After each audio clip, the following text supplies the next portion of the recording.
أعوذ بالله من الشيطان الرجيم. بسم الله الرحمن الرحيم. الحمد لله رب العالمين الرحمن الرحيم مالك يوم الدين إياك نعبد وإياك نستعين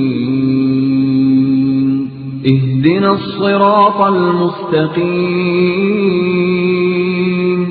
صراط الذين أنعمت عليهم غير المغضوب عليهم ولا الضالين.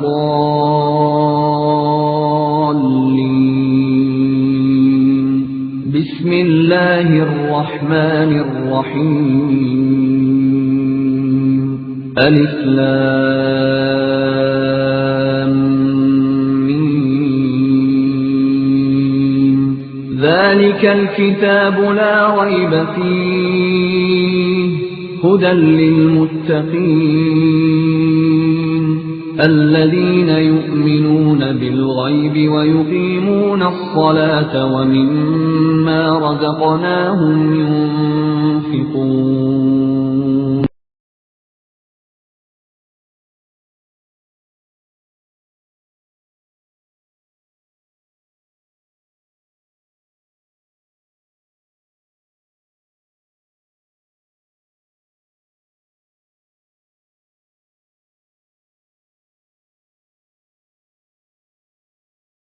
بسم الله الرحمن الرحيم. الله خالق كل شيء وهو على كل شيء وكيل له مقاليد السماوات والأرض والذين كفروا بآيات الله أولئك هم الخاسرون. قل أفغير الله تأمروني أعبد أيها الجاهلون ولقد أوحي إليك وإلى الذين من قبلك لئن أشركت ليحبطن عملك ولتكونن من الخاسرين. بل الله فاعبد وكن من الشاكرين. وما قدر الله حق قدره والأرض جميعا قبضته يوم القيامة والسماوات مطويات بيمينه سبحانه وتعالى عما يشركون. مالک کہتا ہے کون ہے جس نے آسمان کو پیدا کیا؟ اے نبی کفار مکہ سے پوچھو من خلق السماوات والارض، زمین و آسمان کا خالق کون ہے؟ کہیں گے اللہ اللہ ہے جس نے آسمان کو قائم کیا، زمین کو قائم کیا۔ یہ پیر صاحب کہتے ہیں نہیں، اگر ہمارے غوث صاحب نہ رہے، غوث اعظم نہ رہے، ابدال نہ رہے تو پھر زمین کا سارا نظام برباد ہو جائے۔ بسم اللہ الرحمن الرحیم.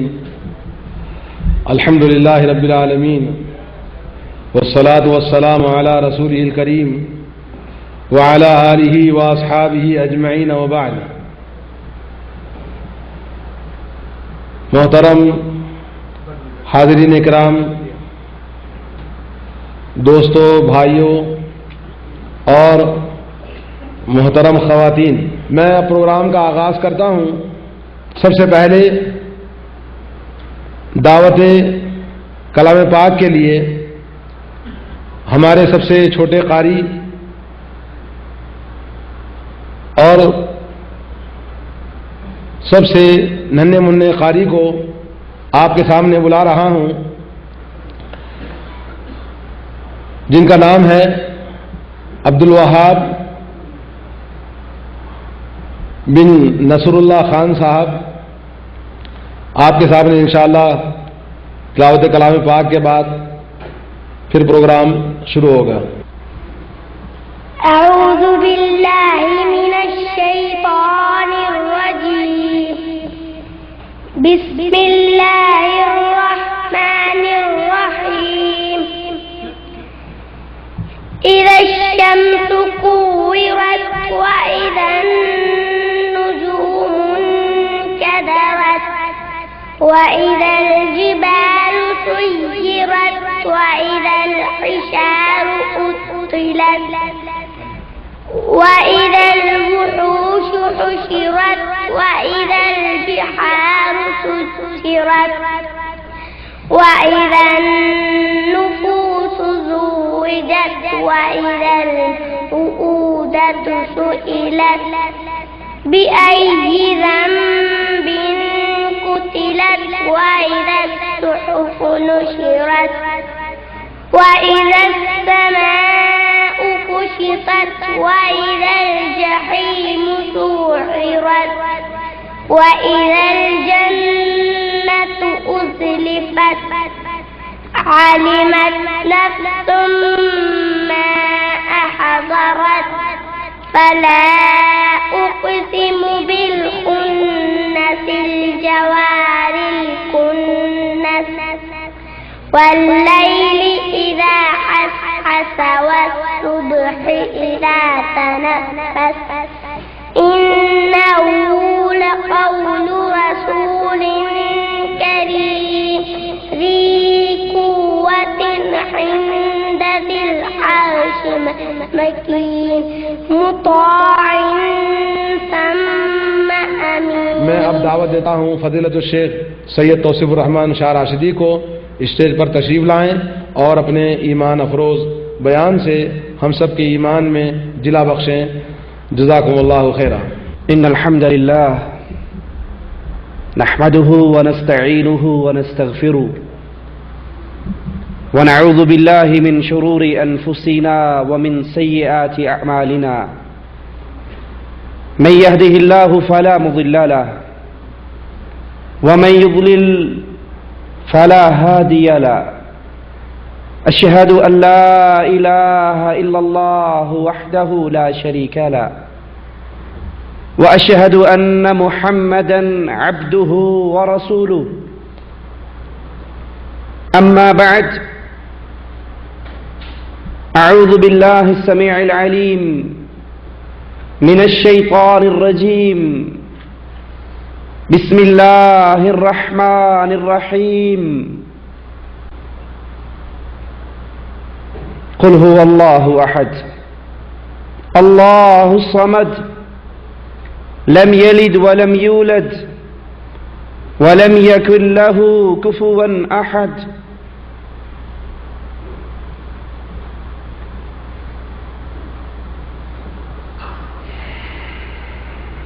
مومن بڑا غیرت مند ہوا کرتا ہے.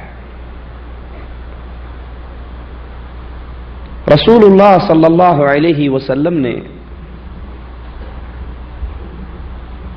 ایک موقع پر اپنے صحابہ سے پوچھا تم میں اگر کوئی اپنی بیوی کے ساتھ کسی غیر مرد کو دیکھ لے تو کیا کرے گا؟ حضرت سعد قریبی بیٹھے ہوئے کہنے لگے واللہ لأقتلنہما، اللہ کی قسم میں دونوں کو کاٹ ڈالوں گا. رسول اللہ صلی اللہ علیہ وسلم نے فرمایا سعد کی غیرت پہ تعجب نہ کرو، انا اغیر من سعد. محمد علیہ الصلاۃ والسلام کی غیرت سعد سے زیادہ ہے. واللہ اغیر منی، اور مالک عز وجل وہ سب سے زیادہ غیرت والا ہے. یہ مسلمان کی غیرت ہے، اہل ایمان کی غیرت ہے کہ اپنی عزت میں کسی کی شراکت کو برداشت نہیں کرتا. مثال کے طور پہ سمجھ لیجئے، کوئی نوجوان شادی کرنا چاہے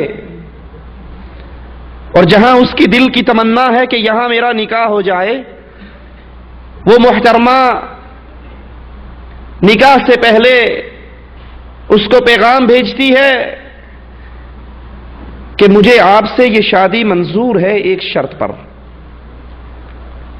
اور وہ شرط یہ ہے کہ دن کے 24 گھنٹوں میں 23 گھنٹے 30 منٹ میں آپ کی زوجہ رہوں گی، آپ کی بیگم رہوں گی، اور صرف 30 منٹ کے لیے میں اپنے سابقہ منگیتر کے پاس جایا کروں گی. کیا خیال ہے یہ آسمان سے اتری ہوئی جنت کی حور بھی ہو تو غیرت مند اسے قبول کرے گا؟ یہ حسن کی ملکہ بھی ہو تو وہ کہے گا جہاں تو نے 30 منٹ کے لیے جانا ہے وہیں مر دفع ہو، میری جان چھوڑ، کیونکہ مومن باغیرت ہوتا ہے اور باغیرت اپنی عزت میں کسی کی شراکت کو برداشت نہیں کرتا۔ اللہ کے لیے اعلی مثال سمجھانے کے لیے عرض کی، جب اللہ مالک عز و جل اپنی اس مخلوق کا خالق ہے، وہ خالق اپنی عبادت کے اندر کسی اور کی شراکت کو برداشت نہیں کرتا۔ اس کا اعلان ہے الذین آمنوا، جو ایمان لے آئیں، لا الہ الا اللہ کا اقرار کر لیں، ایمان لانے کے بعد وَلَمْ يَلْبِسُوا إِيمَانَهُمْ بِظُلْمٍ، پھر اپنے ایمان کے ساتھ شرک کے ظلم کو شامل نہ کریں، اولئک لہم الامن وہم مہتدون، امن بھی ان کے لیے ہے، ہدایت بھی ان کے لیے ہے۔ تو یہ مالک کا فیصلہ ہے کہ اللہ عز و جل نے شرک کی بیماری کو، شرک کے گناہ کو معاف نہیں کرنا، باقی سارے گناہوں میں جو چاہے جس کے لیے چاہے معاف کر دے گا، لیکن شرک کو مالک نے معاف۔ شرک کی تعریف کیا ہے؟ اللہ عز و جل کی ربوبیت میں، اس کی الوہیت میں کسی کو اس کا ساتھی اور ساجی سمجھنا، یہ شرک کہلاتا ہے۔ اور یہ شرک کئی وجوہات کی بنا پر ناقابل معافی جرم ہے۔ سب سے پہلے کہ شرک کرنے والا جس کو اللہ کا ساتھی اور ساجی بنا رہا ہے، جس کو اس کی عبادت میں، الوہیت میں، ربوبیت میں شریک کر رہا ہے، در حقیقت وہ اس کو الہی صفات اور خصائص دے رہا ہے۔ اور یہ ایسا جرم ہے کہ اس نے اللہ کی مخلوق کو اللہ کے ساتھ تشبیہ دی، اللہ کے ساتھ برابری کا مقام دیا۔ جو یہ جرم کرتا ہے مالک اس کے اس جرم کو کبھی معاف نہیں کرتا۔ اسی لیے قرآن حکیم میں مالک کا اعلان ہے ان الشرک لظلم عظیم، شرک بہت بڑا ظلم ہے، ظلم عظیم۔ کسی کو اللہ کا ساتھی ساجی بنا دینا یہ تمام ظلموں میں سب سے بڑا ظلم ہے، کہ اللہ کے فقیر کو، اللہ کے بندے کو، اللہ کے محتاج کو، اللہ کے در کے سوالی کو اٹھا کر آپ الہی مقام پر بٹھا دیں، صفات الہیہ اس کو عطا کر دیں، یہ ظلم عظیم ہے۔ جو یہ جرم کرتا ہے اللہ اس کو کبھی معاف نہیں کرتا۔ مالک کا اعلان ہے شرک کرنے والا اگر توبہ کیے بغیر مر جائے تو مالک نے اس کو کبھی معاف نہیں کرنا۔ آئیے قرآن حکیم کی اس آیت پہ غور کیجئے، ان اللہ لا یغفر ان یشرک بہ ویغفر ما دون ذلک لمن یشاء۔ مالک عز و جل کا فیصلہ ہے، قانون الہی ہے کہ اللہ عز و جل نے شرک کے گناہ کو معاف نہیں کرنا، اس کے علاوہ جو چاہے جس کے لیے چاہے اس کے گناہوں کو معاف کر دے۔ مالک عز و جل نے یہ خبر بھی دی کہ شرک کرنے والے پر ہمیشہ ہمیشہ کے لیے جنت کو حرام کر دیا جاتا ہے، جس کے عقیدے میں، اور یہی وجہ ہے شیطان سب سے پہلا وار انسان کے اوپر شرک کرتا ہے کہ جب میں نے اس کو مشرک بنا لیا، اب یہ نمازیں پڑھے، روزے رکھے، حج کرے، زکوٰۃ دے، جہاد دے، جو مرضی کر لے، جتنی مرضی عبادتیں اور محنتیں کر لے، اگر اس کے عمل اور عقیدے میں نے شرک کو داخل کر دیا تو مالک کا اعلان ہے انہ من یشرک باللہ، جو بھی اللہ کے ساتھ شرک کرے، اس کی ذات میں، اس کی صفات میں، اس کی عبادت میں، اس کی الوہیت میں، جو بھی اللہ کے ساتھ شرک کرے تو اللہ کا فیصلہ ہے فقد حرم اللہ، تو اللہ نے تحقیق حرام کر دیا اس پر جنت کو، مأواہ النار، مشرک کا ٹھکانہ ہمیشہ ہمیشہ کے لیے جہنم ہے۔ مشرک کبھی اللہ کی جنت میں داخل نہیں ہو سکتا۔ اور شرک انسان کی زندگی کے سابقہ تمام اعمال کو ختم کر دیتا ہے، برباد کر دیتا ہے، ضائع کر دیتا ہے۔ آئیے قرآن حکیم کی اس آیت پہ غور کریں. مالک عز و جل 18 انبیاء کا تذکرہ کرنے کے بعد فرماتا ہے ذالک ھدی اللہ یہدی بہ من یشاء. یہ ہدایت ہے اللہ کی، جس کو چاہتا ہے اس کے ذریعے ہدایت دیتا ہے. سنو، ولو اشرکوا، اگر یہ 18 انبیاء ولو اشرکوا، اگر یہ بھی شرک کرتے، لحبط عنہم ما كانوا يعملون، اس شرک کے جرم کی وجہ سے انبیاء کے سارے اعمال کو برباد کر دیتا. وَلَقَدْ أُوحِيَ إِلَيْكَ وَإِلَى الَّذِينَ مِن قَبْلِكَ لَئِنْ أَشْرَكْتَ لَيَحْبَطَنَّ عَمَلُكَ. اے نبی، آپ پر بھی وحی کر رہے ہیں، آپ سے پہلے انبیاء پر بھی وحی کی گئی. اگر آپ نے بھی شرک کیا، آپ کے اعمال کو بھی برباد کر دیں گے. سوچئے، کیا نعوذ باللہ انبیاء شرک کرنے کے لیے آئے؟ انبیاء تو شرک سے بچانے کے لیے آئے. رسول اللہ صلی اللہ علیہ وسلم فرماتے ہیں میں تمہاری پشتوں سے تمہیں کھینچتا ہوں، جہنم سے نکالتا ہوں، جہنم سے بچاتا ہوں، تم اپنے دامن کو چھڑا کر واپس جہنم میں گرتے ہو. میری مثال تو ایسے ہے جیسے آگ جلانے والے نے آگ جلائی، پھر پروانے اس آگ میں آئے اور وہ اپنے ہاتھوں سے پروانوں کو روکتا ہے. اللہ کے انبیاء دعوت توحید کے لیے اپنے ماتھوں کو پھڑواتے رہے، اپنے دانتوں کو توڑواتے رہے، احد کے میدان میں گڑھے میں گرتے رہے، طائف میں لہو لہان ہوتے رہے. فرشتے آ کر کہتے رہے اجازت دیجئے اس پہاڑ کو اٹھائیں اور ان کے اوپر گرا کر پیس ڈالیں. اور رسول اللہ صلی اللہ علیہ وسلم جواب میں کہتے رہے اللہم اہد قومی فإنہم لا يعلمون. اے ان پر پہاڑ گرانے والو، مجھے امید ہے ان کی پشتوں سے نکلنے والے ضرور لا الہ الا اللہ کا اقرار کریں گے. پھر مالک کیوں کہہ رہا ہے کہ اگر انبیاء نے شرک کیا، شرک کی موجودگی میں نبی کا عمل بھی قبول نہیں ہو سکتا، عام آدمی کا قبول کہاں ہوگا؟ قانون کی بالادستی کے لیے، قانون کی بلندی کے لیے، نظام سمجھانے کے لیے کہ جرم اتنا بڑا ہے، یہ جرم اتنا بڑا ہے، جو بھی کرے گا، کرنے والا کوئی ہو، نبی کا بیٹا ہو، نبی کا چچا ہو، کہہ دیا جائے گا جہاں اور جہنم میں گر رہے ہیں تم بھی جہنم میں گرو. شرک تمام اعمال کو ضائع کروا دیتا ہے، اور شرک اکبر وہ جرم ہے جو انسان کو ملت اسلامیہ سے نکال کر، مسلمانوں کی ملت سے نکال کر ہمیشہ ہمیشہ کے لیے جہنم کا مستقل ٹھکانے والا بنا دیتا ہے. آئیے ذرا دیکھیں تو صحیح وہ اعمال کون سے ہیں جن کو اسلام نے شرک کہا ہے. وہ کون کون سے کام ہیں جن کا کرنے والا ہمیشہ کا مجرم ہے، ہمیشہ کا جہنمی ہے، ہمیشہ کی آگ کا مستحق ہے. ان اعمال کے اندر ایک بہت بڑا عمل غیر اللہ کو پکارنا، غیر اللہ کے لیے آوازیں لگانا، غیر اللہ کو پکارنا، اس سے مدد مانگنا، اس کے لیے سور و پکار کرنا. یہ پکارنا عبادت ہے. جو غیر اللہ کو پکارتا ہے وہ شرک اکبر کر رہا ہے، اور یہ جرم اس کو ہمیشہ کے لیے مسلمانوں کی قوم سے نکال کر اہل جہنم میں شامل کر دیتا ہے. قرآن حکیم بیان فرماتا ہے وَإِذَا سَأَلَكَ عِبَادِي عَنِّي فَإِنِّي قَرِيبٌ. وَإِذَا سَأَلَكَ عِبَادِي، توحید کو سمجھیے. توحید یہ ہے ہر غم میں، ہر دکھ میں، ہر مصیبت میں، ہر پریشانی میں جب بھی پکارا جائے تو عرش والے اللہ کو پکارا جائے.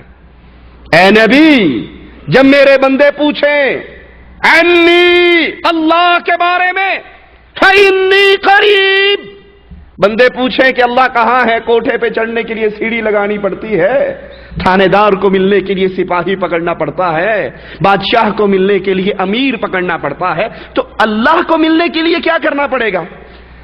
اذا سالک عبادی عنی فإنی قریب. اے نبی، جب بھی میرے بندے پوچھیں اللہ کے بارے میں، میں قریب ہوں. اجیب دعوت الداع اذا دعان، جب بھی کوئی پکارنے والا پکارتا ہے میں اس کی پکار کو سنتا ہوں، قبول کرتا ہوں. اے بندو، تمہارا کام یہ ہے پکارو بھی اللہ کو، ایمان بھی اللہ پر لاؤ تاکہ اللہ تمہیں ہدایت عطا فرما دے. دوسرا مقام قرآن حکیم کا سنیے، قل انما ادعو ربی. اے نبی کہہ دو ادعو ربی، مجھے مصیبت آئے، تکلیف آئے، پریشانی آئے، اولاد لینی ہو یا رزق لینا ہو، تکلیف ہو یا مصیبت ہو، غم ہو یا بیماری ہو، ہر حال کے اندر ادعو ربی، زبان سے آواز نکلے گی یا اللہ مدد. میں کسی بھی حال میں غیر اللہ کو نہیں پکارتا، میری پکار اللہ کے لیے، دعا اللہ کے لیے، مانگتا اللہ سے ہوں. قل، اے نبی کہہ دو، انما ادعو ربی، میں تو صرف اپنے اللہ کو پکارتا ہوں، ولا اشرک بہ احدا، اور اس کی عبادت میں کسی کو شریک نہیں کرتا.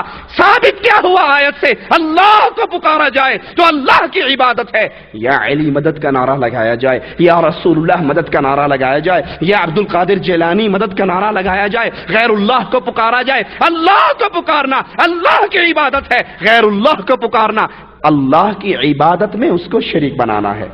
قل انی لا املک لکم ضرا ولا رشدا، اے نبی ان کو بتا دو میں تمہارے لیے کسی نفع و نقصان کا مالک نہیں.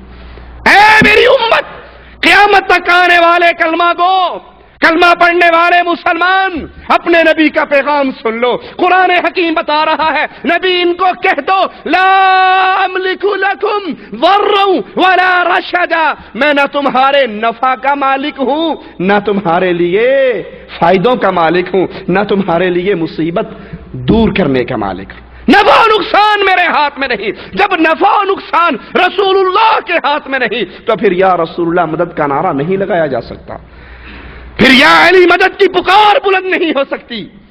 کسی پیر بابا شیخ کو، کسی مرشد اور قبر والے کو، کسی مردے کو بغیر اسباب کے کسی زندے کو بھی پکارا.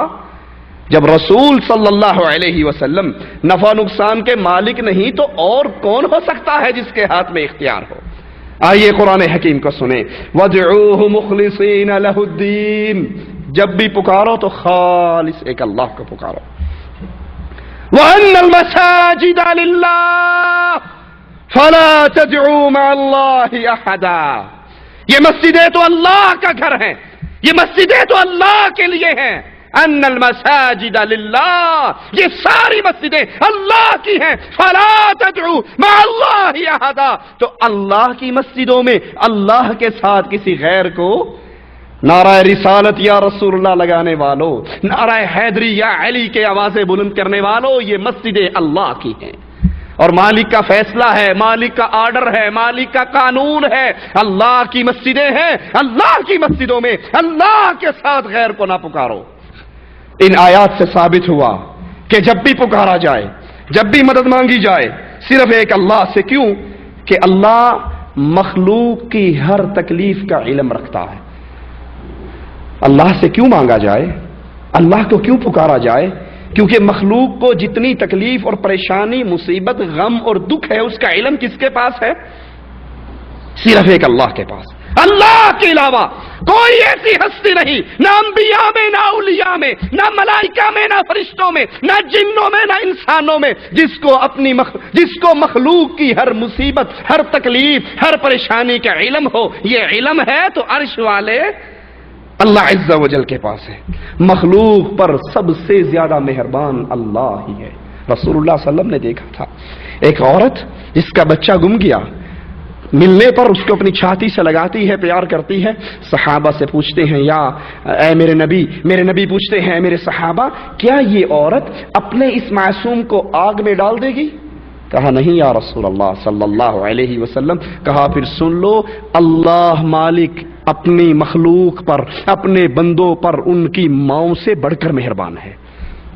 اللہ کو کیوں پکارا جائے؟ اس لیے کہ اللہ کے اپنے بندوں کی جتنی محبت ہے اتنی محبت کبھی کسی کے دل میں آ ہی نہیں سکتی.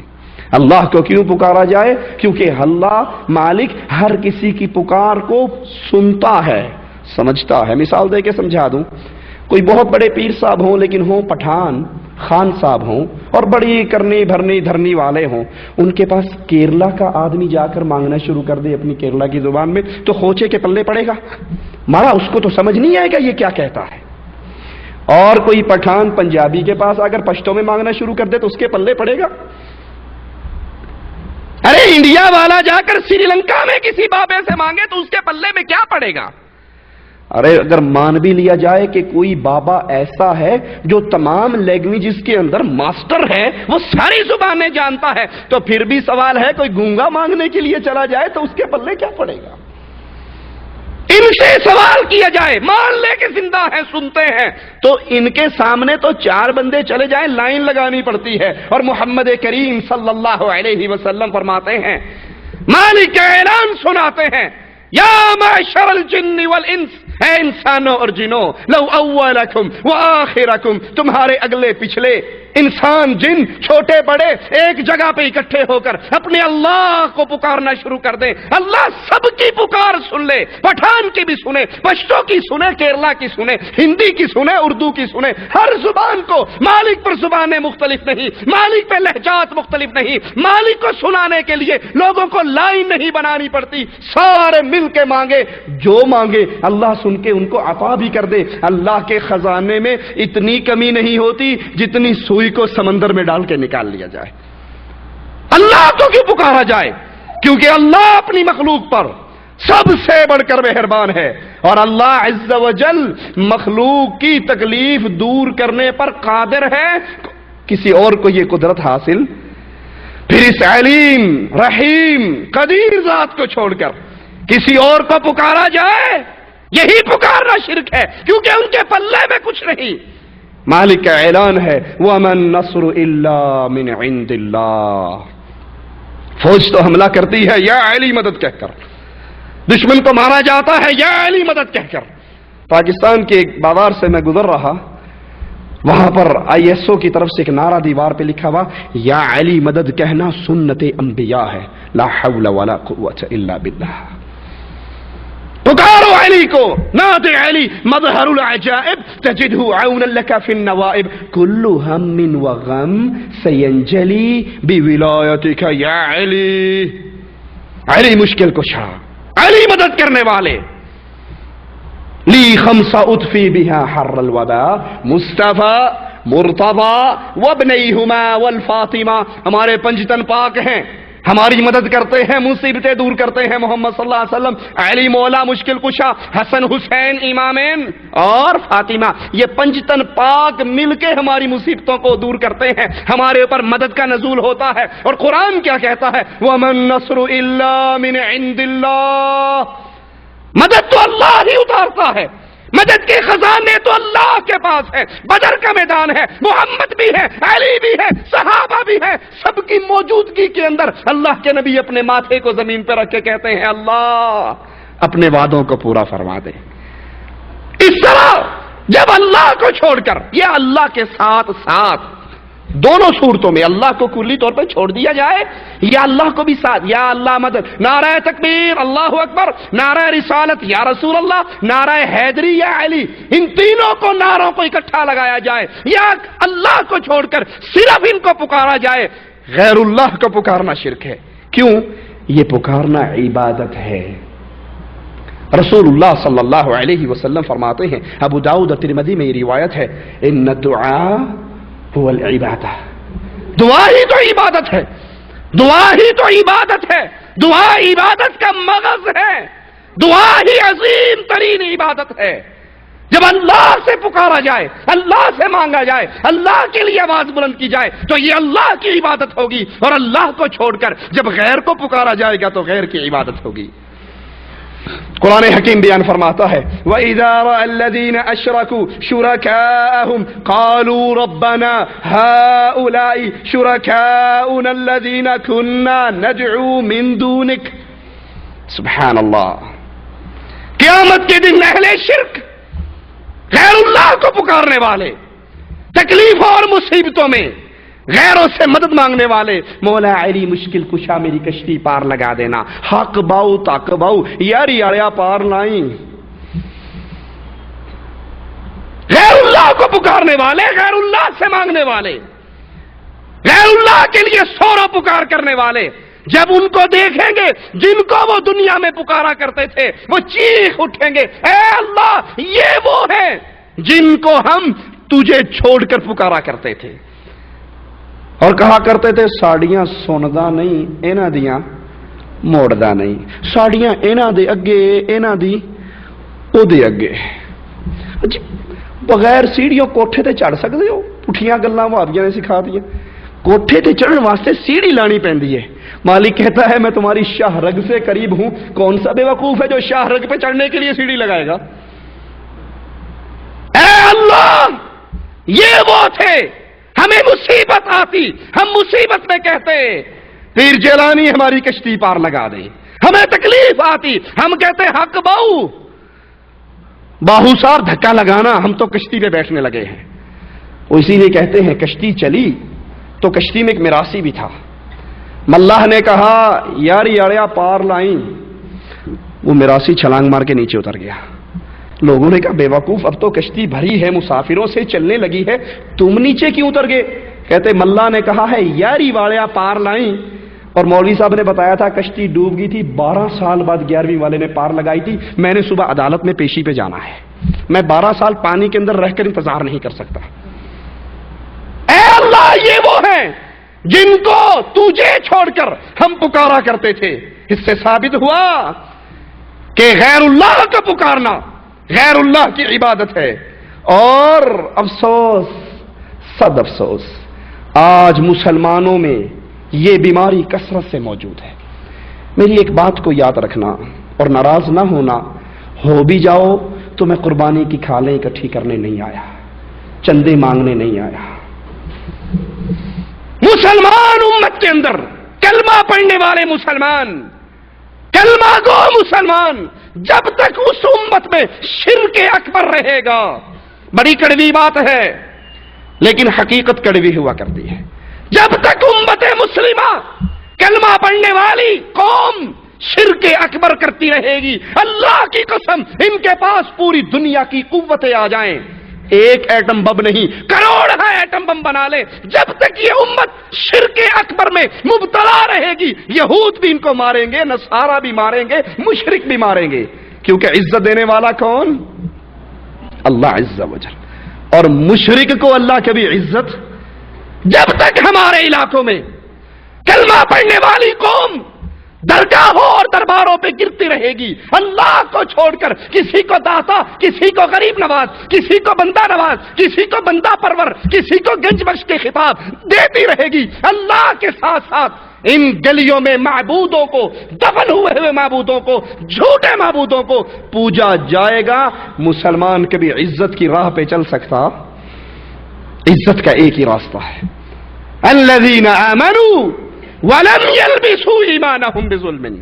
آپ جہاد کر لیجئے، آپ مار کے لڑ لیجئے، آپ ملکوں کو فتح کر لیجئے، واللہ جب تک یہ لڑنے والے یا علی مدد کہتے رہیں گے، جب تک یہ لڑنے والے اپنے منطقے سے آزاد کیے ہوئے علاقوں سے شرک کے بیج کو ختم نہیں کریں گے، آسمان سے عزت کا نزول نہیں ہو سکتا. عزت کا ایک ہی راستہ ہے، اللہ کی توحید کو سمجھو.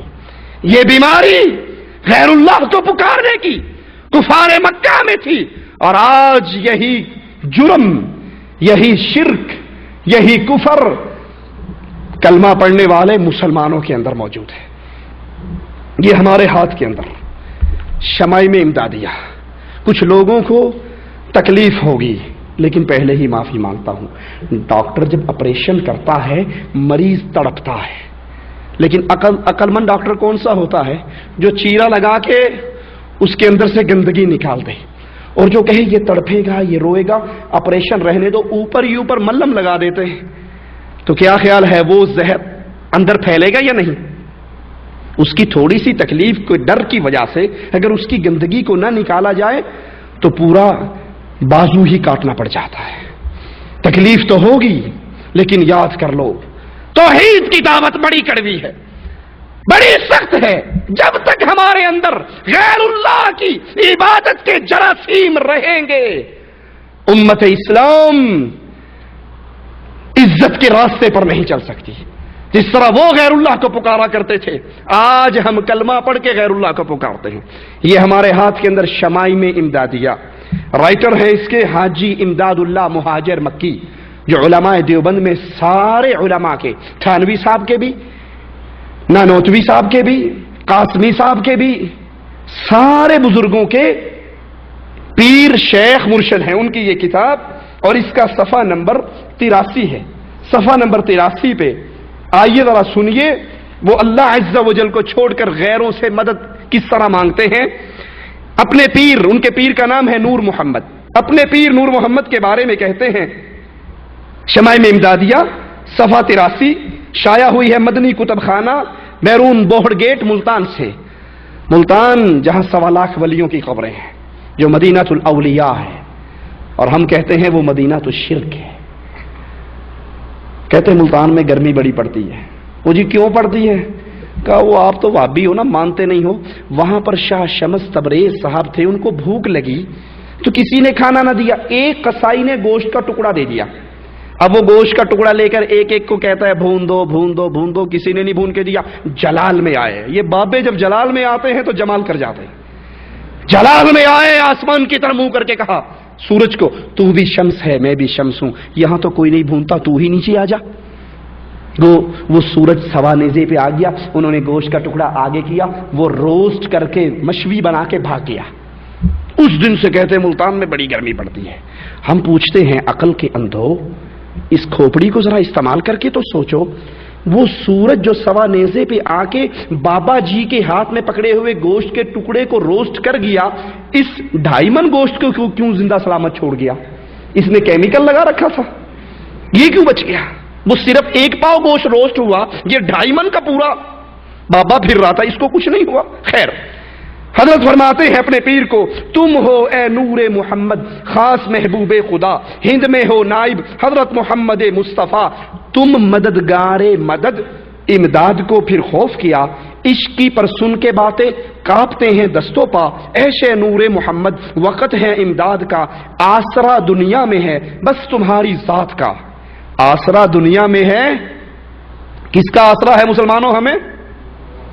لیکن حضرت امداد اللہ مہاجر مکی صاحب اپنے پیر کو کہتے ہیں آسرا دنیا میں ہے بس تمہاری ذات کا، تم سوا اوروں سے ہرگز کچھ نہیں ہے التجا، تمہارے علاوہ اور کسی سے کوئی التجا.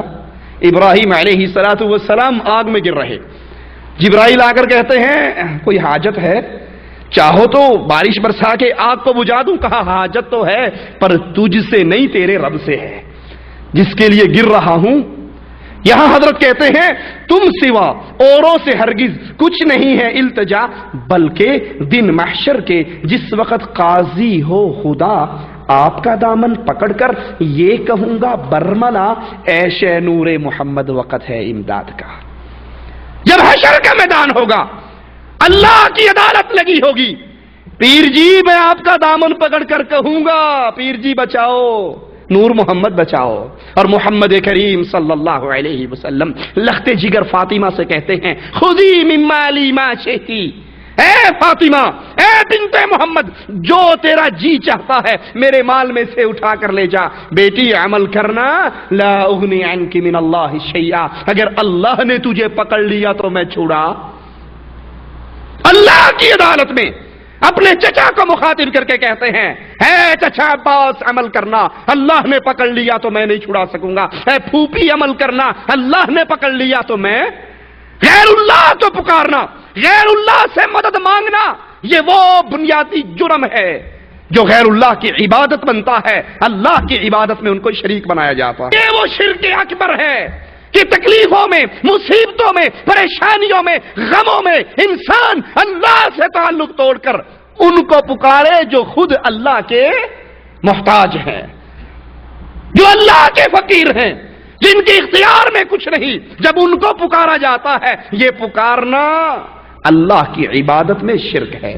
یہ ہمارے ہاتھ میں دوسری کتاب ملفوظات احمد رضا خان صاحب ریلوی کی شائع ہوئی ہے، مشتاق بک ڈیپو بک کارنر مین بازار جہلم سے. اس کا صفحہ نمبر 97 ہے. 97 پہ ذرا سنیے کہ غیر اللہ کو پکارنے کا کتنا عجیب و غریب قصہ نقل کر رہے ہیں. کہتے ہیں ایک مرتبہ حضرت سید الطائفہ جنید بغدادی دجلہ پر تشریف لائے. پار جانا تھا، کشتی کوئی تھی نہیں، تو وہاں پر کھڑے ہو کر کہا یا اللہ یا اللہ کہنا تھا کہ دجلہ نے راستہ دے دیا اور پانی پر سڑک کی طرح چلنے لگ گئے. پیچھے پیچھے ایک مرید آیا، کہتا حضرت میں بھی پار جانا ہے، مینوں بھی لے چلو. نے کہا اچھا تو نے بھی جانا ہے، تو کہ یا اللہ، تو کہ یا جنید۔ حضرت نے کہا یا اللہ، مرید سے کہا تو کہ یا جنید۔ مرید پیچھے چل پڑا اور کہتا یا جنید یا جنید یا جنید۔ سڑک اسے بھی مل گئی، یہ بھی ہائی وے پہ ہو لیا۔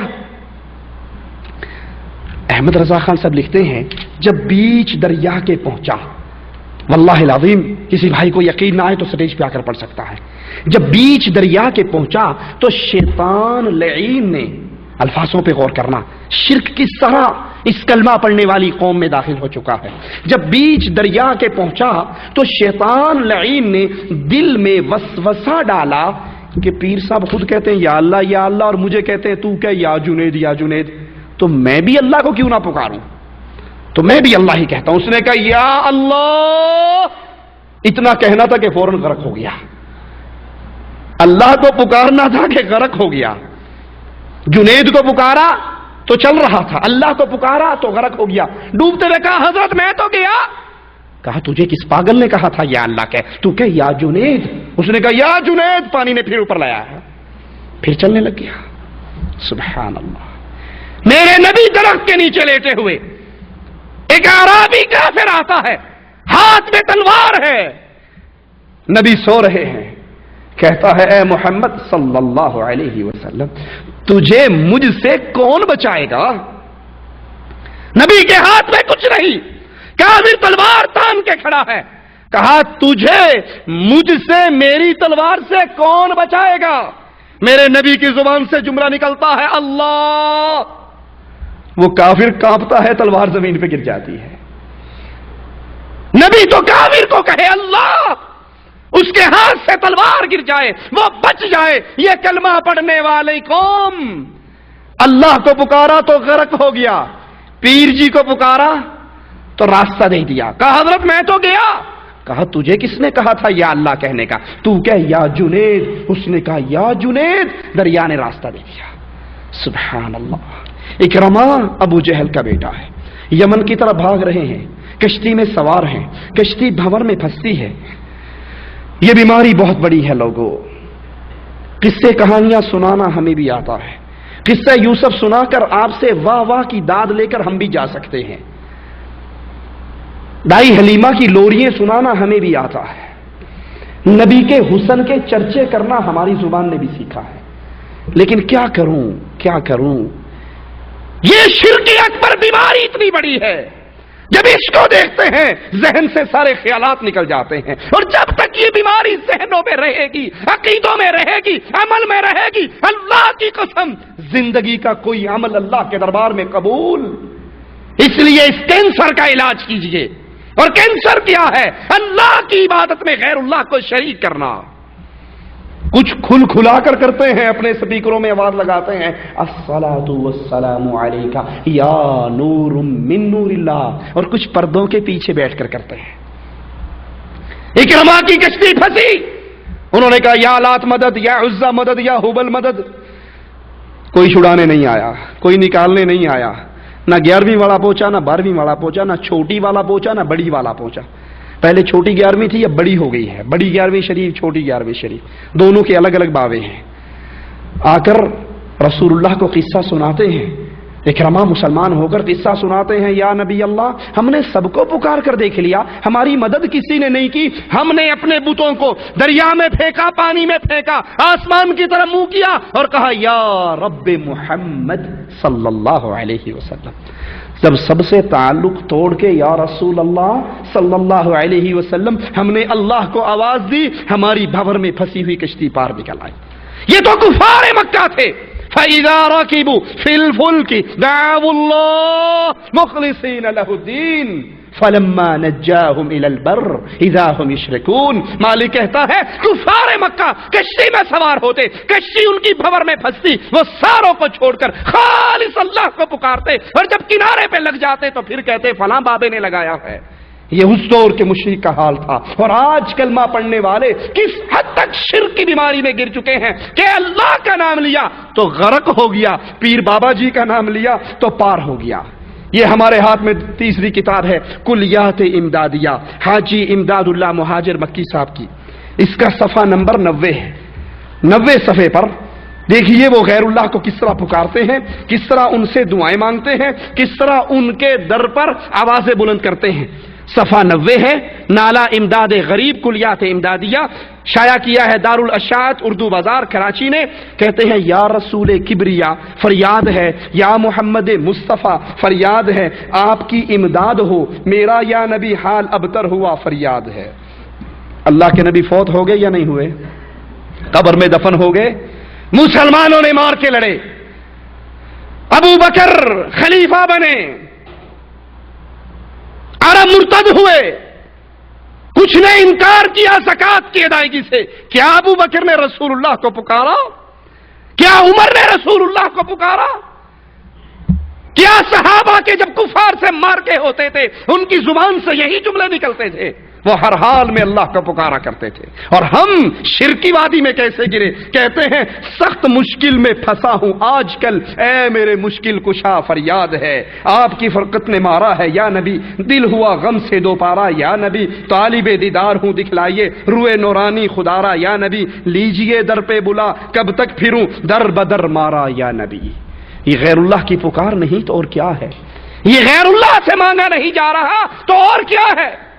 قرآن حکیم کو سنیے، مالک کا اعلان ہے وَمَنْ أَضَلُّ مِمَّنْ يَدْعُو مِن دُونِ اللَّهِ، اس سے بڑھ کر گمراہ کون ہے؟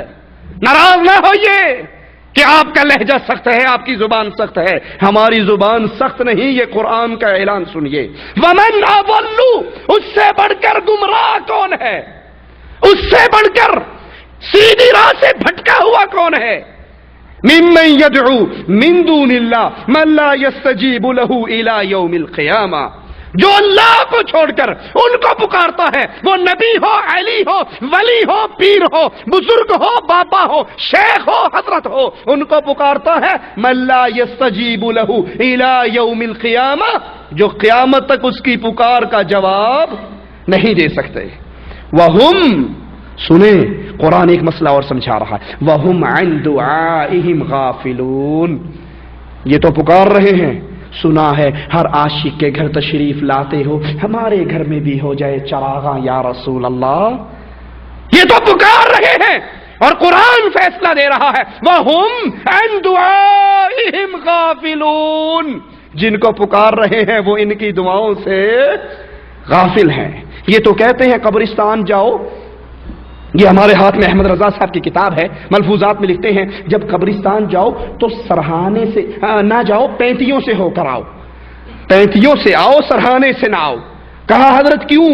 کہا جب آپ پینتیوں سے آؤ گے تو نیچے پڑے ہوئے شاہ صاحب آرام سے دیکھ لیں کہ کون آ رہا ہے، اور اگر آپ سرہانے سے ہو کر جاؤ گے تو مردے کو سر موڑ کے دیکھنا پڑے گا کیڑا ہے۔ سبحان اللہ، واللہ العظیم یہ ہمارے ہاتھ میں ملفوظات ہیں۔ اس کے اندر حضرت لکھتے ہیں کہ جب تم کسی پیر صاحب کی زیارت کے لیے جاؤ تو پھر وہاں سے جاتے ہوئے اس کی پینتیوں سے آؤ، سامنے سے نہ آؤ، کیونکہ جب تم آؤ گے صفحہ 271 پر ہے اور 265 پر ہے کہ میت کے سامنے آنے سے آؤ تو پینتیوں سے آؤ تاکہ وہ ڈائریکٹ کیمرہ لگا ہوا ہے فٹ دیکھ لے گا کون آ رہا ہے، اور اگر مڑ کے آؤ گے تو اس کو گھوم کے دیکھنا پڑے گا۔ اور قرآن کیا کہتا ہے؟ جن کو تم پکارتے ہو وہ انبیاء ہو، اولیاء ہو، بزرگان دین ہو، وَهُمْ عَنْ دُعَائِهِمْ غَافِلُونَ، تمہاری پکار سے غافل ہیں۔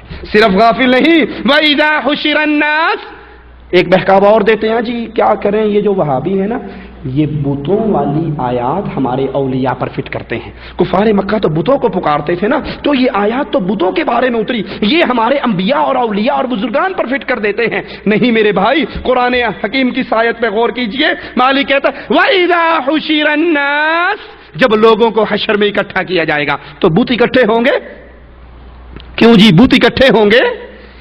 وَإِذَا حُشِرَ النَّاسُ، جب لوگ اکٹھے کیے جائیں گے، انبیاء اولیاء بھی ہوں گے، بزرگان دین بھی ہوں گے، نیک اور بد بھی ہوں گے، تو پھر کانوا لہم اعداء، یہ جن کو تم پکارتے ہو یہ قیامت کے دن تمہارے دشمن بن جائیں گے، اولیاء دشمن بن جائیں گے، انبیاء، کیونکہ اولیاء نے یہ تعلیم نہیں دی، بزرگان دین نے یہ تعلیم نہیں دی، انبیاء نے یہ تعلیم نہیں دی۔ کانوا لهم اعداء، یہ تمہارے دشمن، ان کے دشمن بن جائیں گے۔ وکانوا بعبادتهم کافرین، ان کی سور و پکار کا انکار کر دیں گے کہ مالک ہم نے ان کو یہ نہیں کہا تھا کہ تم مرنے کے بعد ہمیں پکارنا۔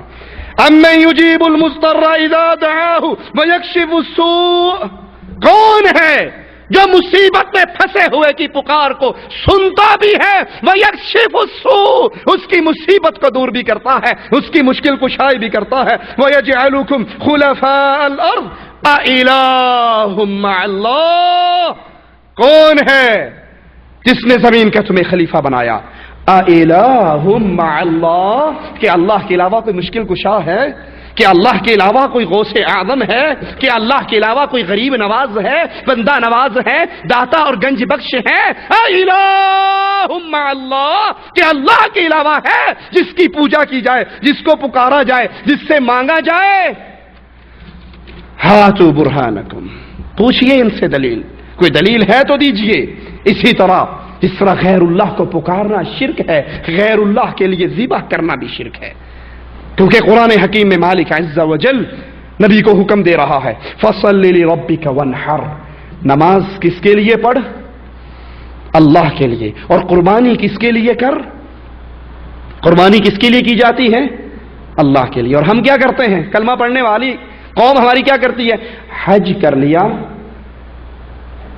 لیا، عرفہ سے واپس آ گئے، بخار ہو گیا، پھر لاہور فون کرتے ہیں ابا جی راتی عرفے ستا رہے ہیں تے ٹھنڈ لگ گئی، بخار ہو گیا، لہندا نہیں پیا، جاؤ بابا ہجویری صاحب دی قبر تے بکرے دی نیاز دے دیو، شاید بخار لے جوے۔ حج کر کے، بیت اللہ کا طواف کر کے، عرفہ میں وقوف کر کے، مشعر حرام پہ دعا کر کے فون لاہور کرتے ہیں کہ بابا جی بخار لا دے، رب کولو نعوذ باللہ نہیں لتھا، انا للہ و انا الیہ راجعون۔ اس سے بڑا جرم اور کیا ہوگا؟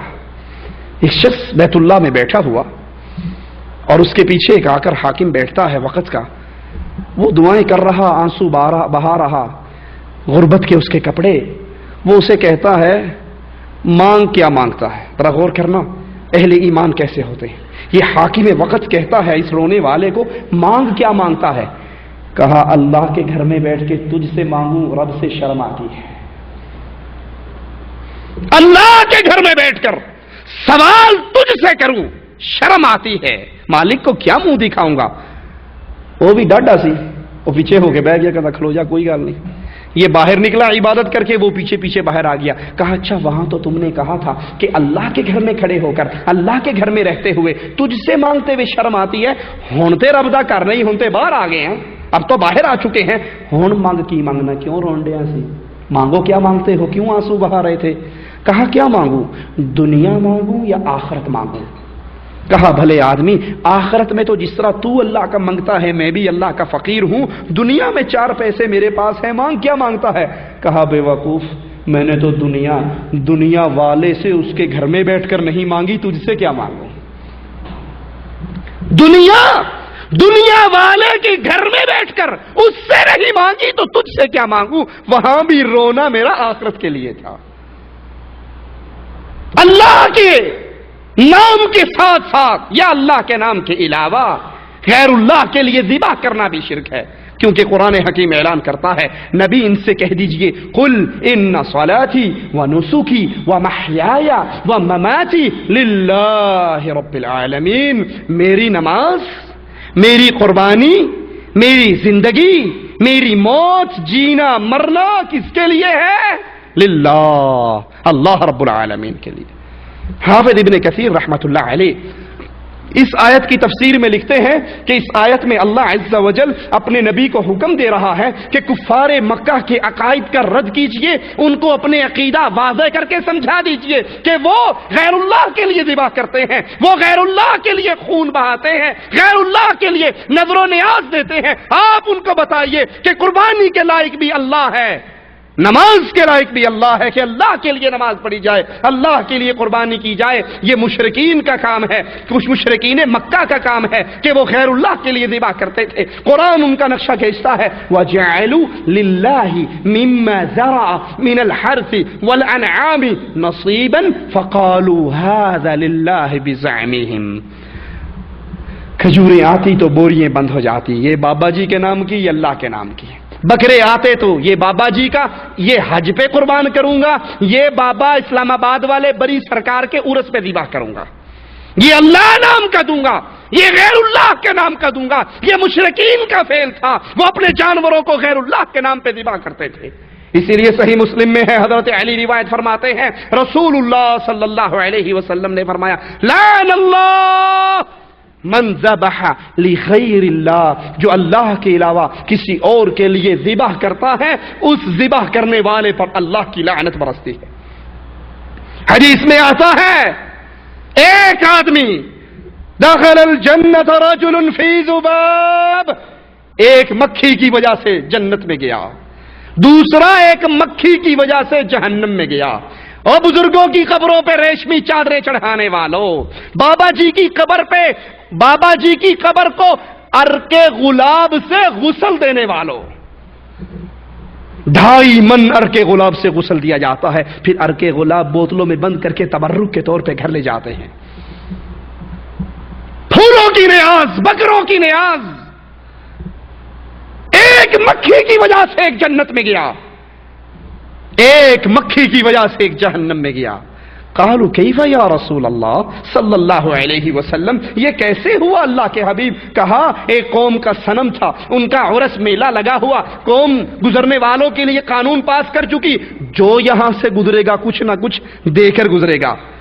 2 وہاں سے گزرے، کہا 2، کہا قرب لہو شیء، کچھ نہ کچھ تو دو، کہا ہمارے پاس تو کچھ نہیں، مسافر غریب الدیار، کہا مکھی مار کے دے دو۔ ایک نے مکھی ماری اور کہا بابا جی کی نظر، بابا جی کی نیاز، بابا جی کی چادر کے نام پہ، بابا جی کے عرس کے نام پہ، بابا جی کے میلے کے نام پہ، بابا جی کے لنگر کے نام پہ اس کا راستہ چھوڑ دیا، جس کا راستہ مشرکین نے چھوڑ دیا اللہ نے جہنم میں داخل کر دیا۔ دوسرے سے کہا تو بھی دے، اس نے کہا مکھی کا خالق اللہ ہے، مکھی بھی نظر نیاز دوں گا تو اللہ کے نام کی دوں گا، غیر اللہ کے نام پہ مکھی بھی نہیں دے سکتا۔ فقتلہ، اس کے ٹکڑے کر ڈالے، جس کو مشرکین نے مار ڈالا رب نے اپنی جنت کا مہمان بنا دیا۔ اور لوگوں حدیث بتاتی ہے مکھی نہ دے کر جنت مل گئی، مکھی دے کر جہنم مل گئی، تو پھول کے عرق گلاب سے غسل دے کر ہمیں کیا ملے گا؟ حجویری کی قبر پہ، بابا حجویری کی قبر پہ کمپلیکس بنا کر ہمیں کیا ملے گا؟ یہ وہ شرک ہے، بنیادی جرم جب امت کے اندر داخل ہوتا ہے تو پھر امتیں برباد ہو جاتی ہیں۔ آج ہماری درگاہوں اور درباروں پر اسی طرح بکروں کی نیاز ہے، مرغوں کی نیاز ہے۔ ملتان والا مرغا لے کے آتا ہے پیر شاہ جمال کے دربار پہ، کہتا ہے پیر شاہ جمال ککڑ گھن تے پتر ڈے رتا لال، یہ مرغا تیرے لیے اور بیٹا، ہاں اندر فیکٹری کھولی ہوئی ہے، شرکا بنا ہوا ہے، وہ بچے نکال نکال کے باہر پکڑا رہا ہے۔ ڈولے شاہ بڑا شاندار اولاد دینے والا ہے، پورا بچہ بنا لیتا ہے، جب سر پہ پہنچتا ہے مٹیریل ختم ہو جاتا ہے، وہ ڈولے شاہ کی چوئی بن جاتی ہے، اس کا سر چھوٹا سا رہ جاتا ہے۔ بکروں کی نیاز، جانوروں کا خون بہایا جاتا ہے غیر اللہ کے نام پر۔ اسی طرح قبروں کو پوجنا، درگاہوں کو پوجنا، یہ بھی اللہ کی عبادت میں غیر اللہ کو شریک بنانا ہے۔ ان کی قبروں پہ رکوع کس کے لیے کرتے ہیں؟ وَارْكَعُوا مَعَ الرَّاكِعِينَ، رکوع کرو رکوع کرنے والوں کے ساتھ، وَاسْجُدْ وَاقْتَرِب، سجدہ کر اور اللہ کے قریب ہو جا۔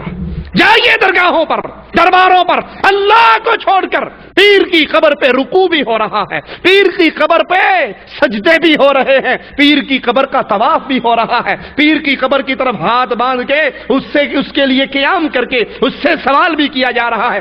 جالیوں میں انگلیاں پھنسا کر کہہ رہے ہیں آئے ہیں تیرے در پہ تو کچھ لے کر جائیں گے، اور عقل کام نہیں کرتی، عقل کام نہیں کرتی۔ اگر یہ بابا جی آپ کو کچھ دے سکتے، اپنی دربار پہ چندہ اکٹھا کرنے کے لیے جو لوہے کا صندوق پڑا ہے اس کے اوپر اتنا موٹا تالا کیوں لگاتے ہیں؟ اگر آپ کو کچھ دے سکتے تو اپنے چندے کی حفاظت تو پہلے ہی کر لیتے. صحیح بخاری میں حضرت عائشہ سے روایت ہے، ام سلمہ رضی اللہ تعالی عنہا نے رسول اللہ صلی اللہ علیہ وسلم کو حبشہ کے ایک گرجے کی اطلاع دی کہ حبشہ میں ایک گرجا ہے عیسائیوں کا جہاں وہ عبادت کرتے ہیں، پوجا پاٹ کرتے ہیں. تو رسول اللہ صلی اللہ علیہ وسلم نے فرمایا اولئک اذا مات فیہم، یہ وہ لوگ ہیں جب ان کے اندر کوئی نیک آدمی او عبد الصالح کوئی نیک بندہ مر جاتا تھا تو پھر کیا کرتے؟ بنو علی قبرہ مسجدا، یہ اس کی قبر پہ مسجد بنا لیتے. یہ کن کا کام ہے؟ نصارہ کا، عیسائیوں کا. مرنے والے پیر شیخ بابا نبی کی قبر پہ مسجد بنا لیتے. سنیے محمد کریم صلی اللہ علیہ وسلم کے قول کو، صحیح بخاری ہے، عائشہ کی روایت ہے، ام سلمہ بیان کرتی ہیں اللہ کے نبی کے قول کو. اللہ کے نبی علیہ الصلوۃ والسلام نے فرمایا اولئک شرار الخلق عند اللہ، یہ قبروں کو پوجنے والے، قبروں پہ مسجدیں بنانے والے، حجویری کی قبر پہ داتا کمپلیکس بنانے والے، اجمیر والے کی قبر کو بلڈنگوں سے سجانے والے، گنبد لگانے والے، گلبرگہ والی حضرت کی قبر کو پوجنے والے، اولئک شرار الخلق، ساری اللہ کی مخلوق میں سب سے گندی مخلوق قبر کو پوجنے والے. میں آپ سے پوچھتا ہوں اللہ کے لیے ناراض نہ ہو، ذرا حقیقت کے قریب آئیے. گندگی میں رینگنے والا کس کی مخلوق ہے؟ گندگی میں رینگنے والا کیڑا کس کی مخلوق ہے؟ اللہ کی مخلوق ہے یا نہیں؟ لیکن اللہ کو چھوڑ کر غیر اللہ کو پوجنے والے، بزرگوں کی قبروں پہ مسجدیں بنانے والے، گنبد بنانے والے، ان کو پختہ کرنے والے، سجدے اور رکوع کرنے والے، طواف کرنے کی دعوت دینے والے، اللہ کے نبی علیہ الصلوۃ والسلام فرماتے ہیں یہ اللہ کی مخلوق میں سب سے شریر ترین مخلوق ہے. رسول اللہ صلی اللہ علیہ وسلم فرماتے ہیں وفات کے قریب دعا کرتے ہیں اللہ کے پیارے حبیب لعنت اللہ علی الیہود والنصارى، اللہ تو لعنت کر یہودیوں پر، عیسائیوں پر. کیوں؟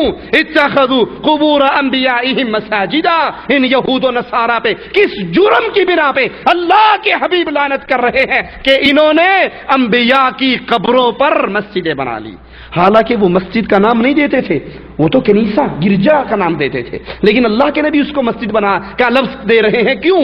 کیونکہ وہاں پر سجدے ہوتے، وہاں پر رکوع ہوتا، وہاں پر قیام ہوتا، وہ تمام اعمال عبادت کے جو مسجد میں اللہ کے لیے کیے جاتے ہیں وہ سارے اعمال ان قبروں پر ہوتے. اور یہی جرم آج ہماری درگاہوں پر، درباروں پر ہو رہا ہے. پیروں کے لیے سجدے بھی ہیں، پیروں کے لیے ان کی قبروں کا طواف بھی ہے. ایک تو پریکٹیکل جو عام حالات میں عرسوں پہ ہوتا ہے، ایک مولوی حضرات اس کی دعوت دیتے ہیں.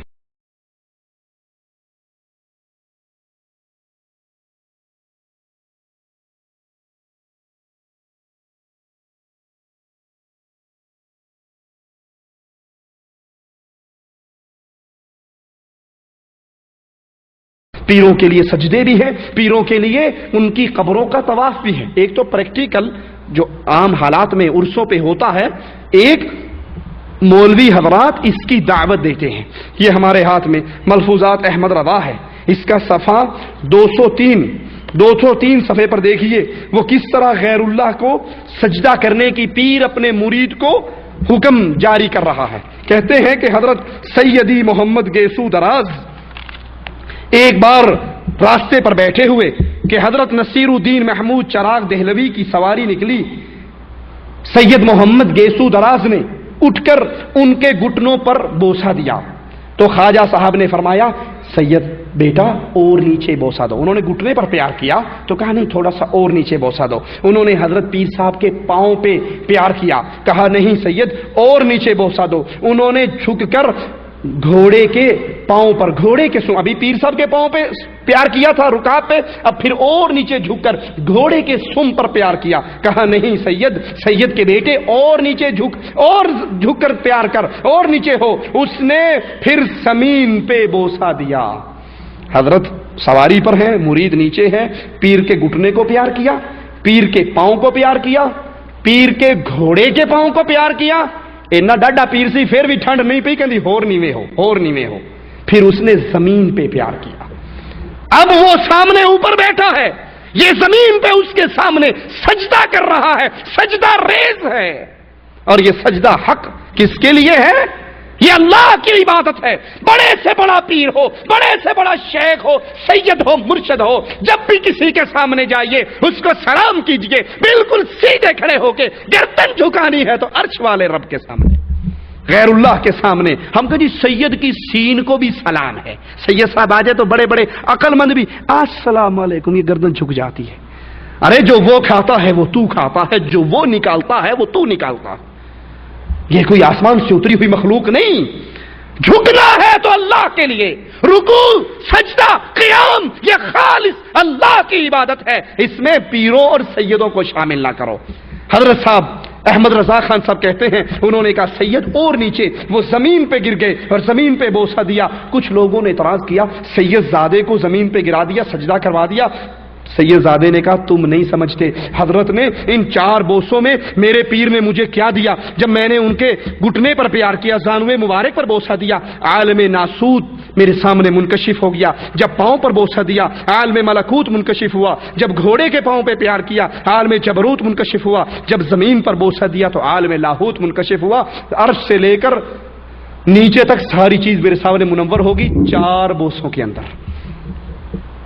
یہ غیر اللہ کے لیے سجدہ ہے. اسی طرح درگاہوں اور درباروں پہ غیر اللہ کے لیے طواف بھی ہو رہا ہے. یہی کتاب اس کا صفحہ نمبر 265 ہے. 265 صفحے پر وہ بتا رہے ہیں کہ ہمارے پیر صاحب کی قبر کا طواف کرنے والے کس طرح کرتے ہیں. سنیے، بھاگل پور سے ایک صاحب ہر سال اجمیر شریف آ کر حاضر ہوتے. ایک مرتبہ وہابی رئیس سے ملاقات ہو گئی. اس نے کہا میاں ہر سال کہاں جاتے ہو؟ کہا دربار شریف پہ جاتا ہوں. کہا بیکار میں اتنا پیسہ خراب کرتے ہو. اس نے کہا تو بھی ایک دفعہ چل کر نظارہ تو لے.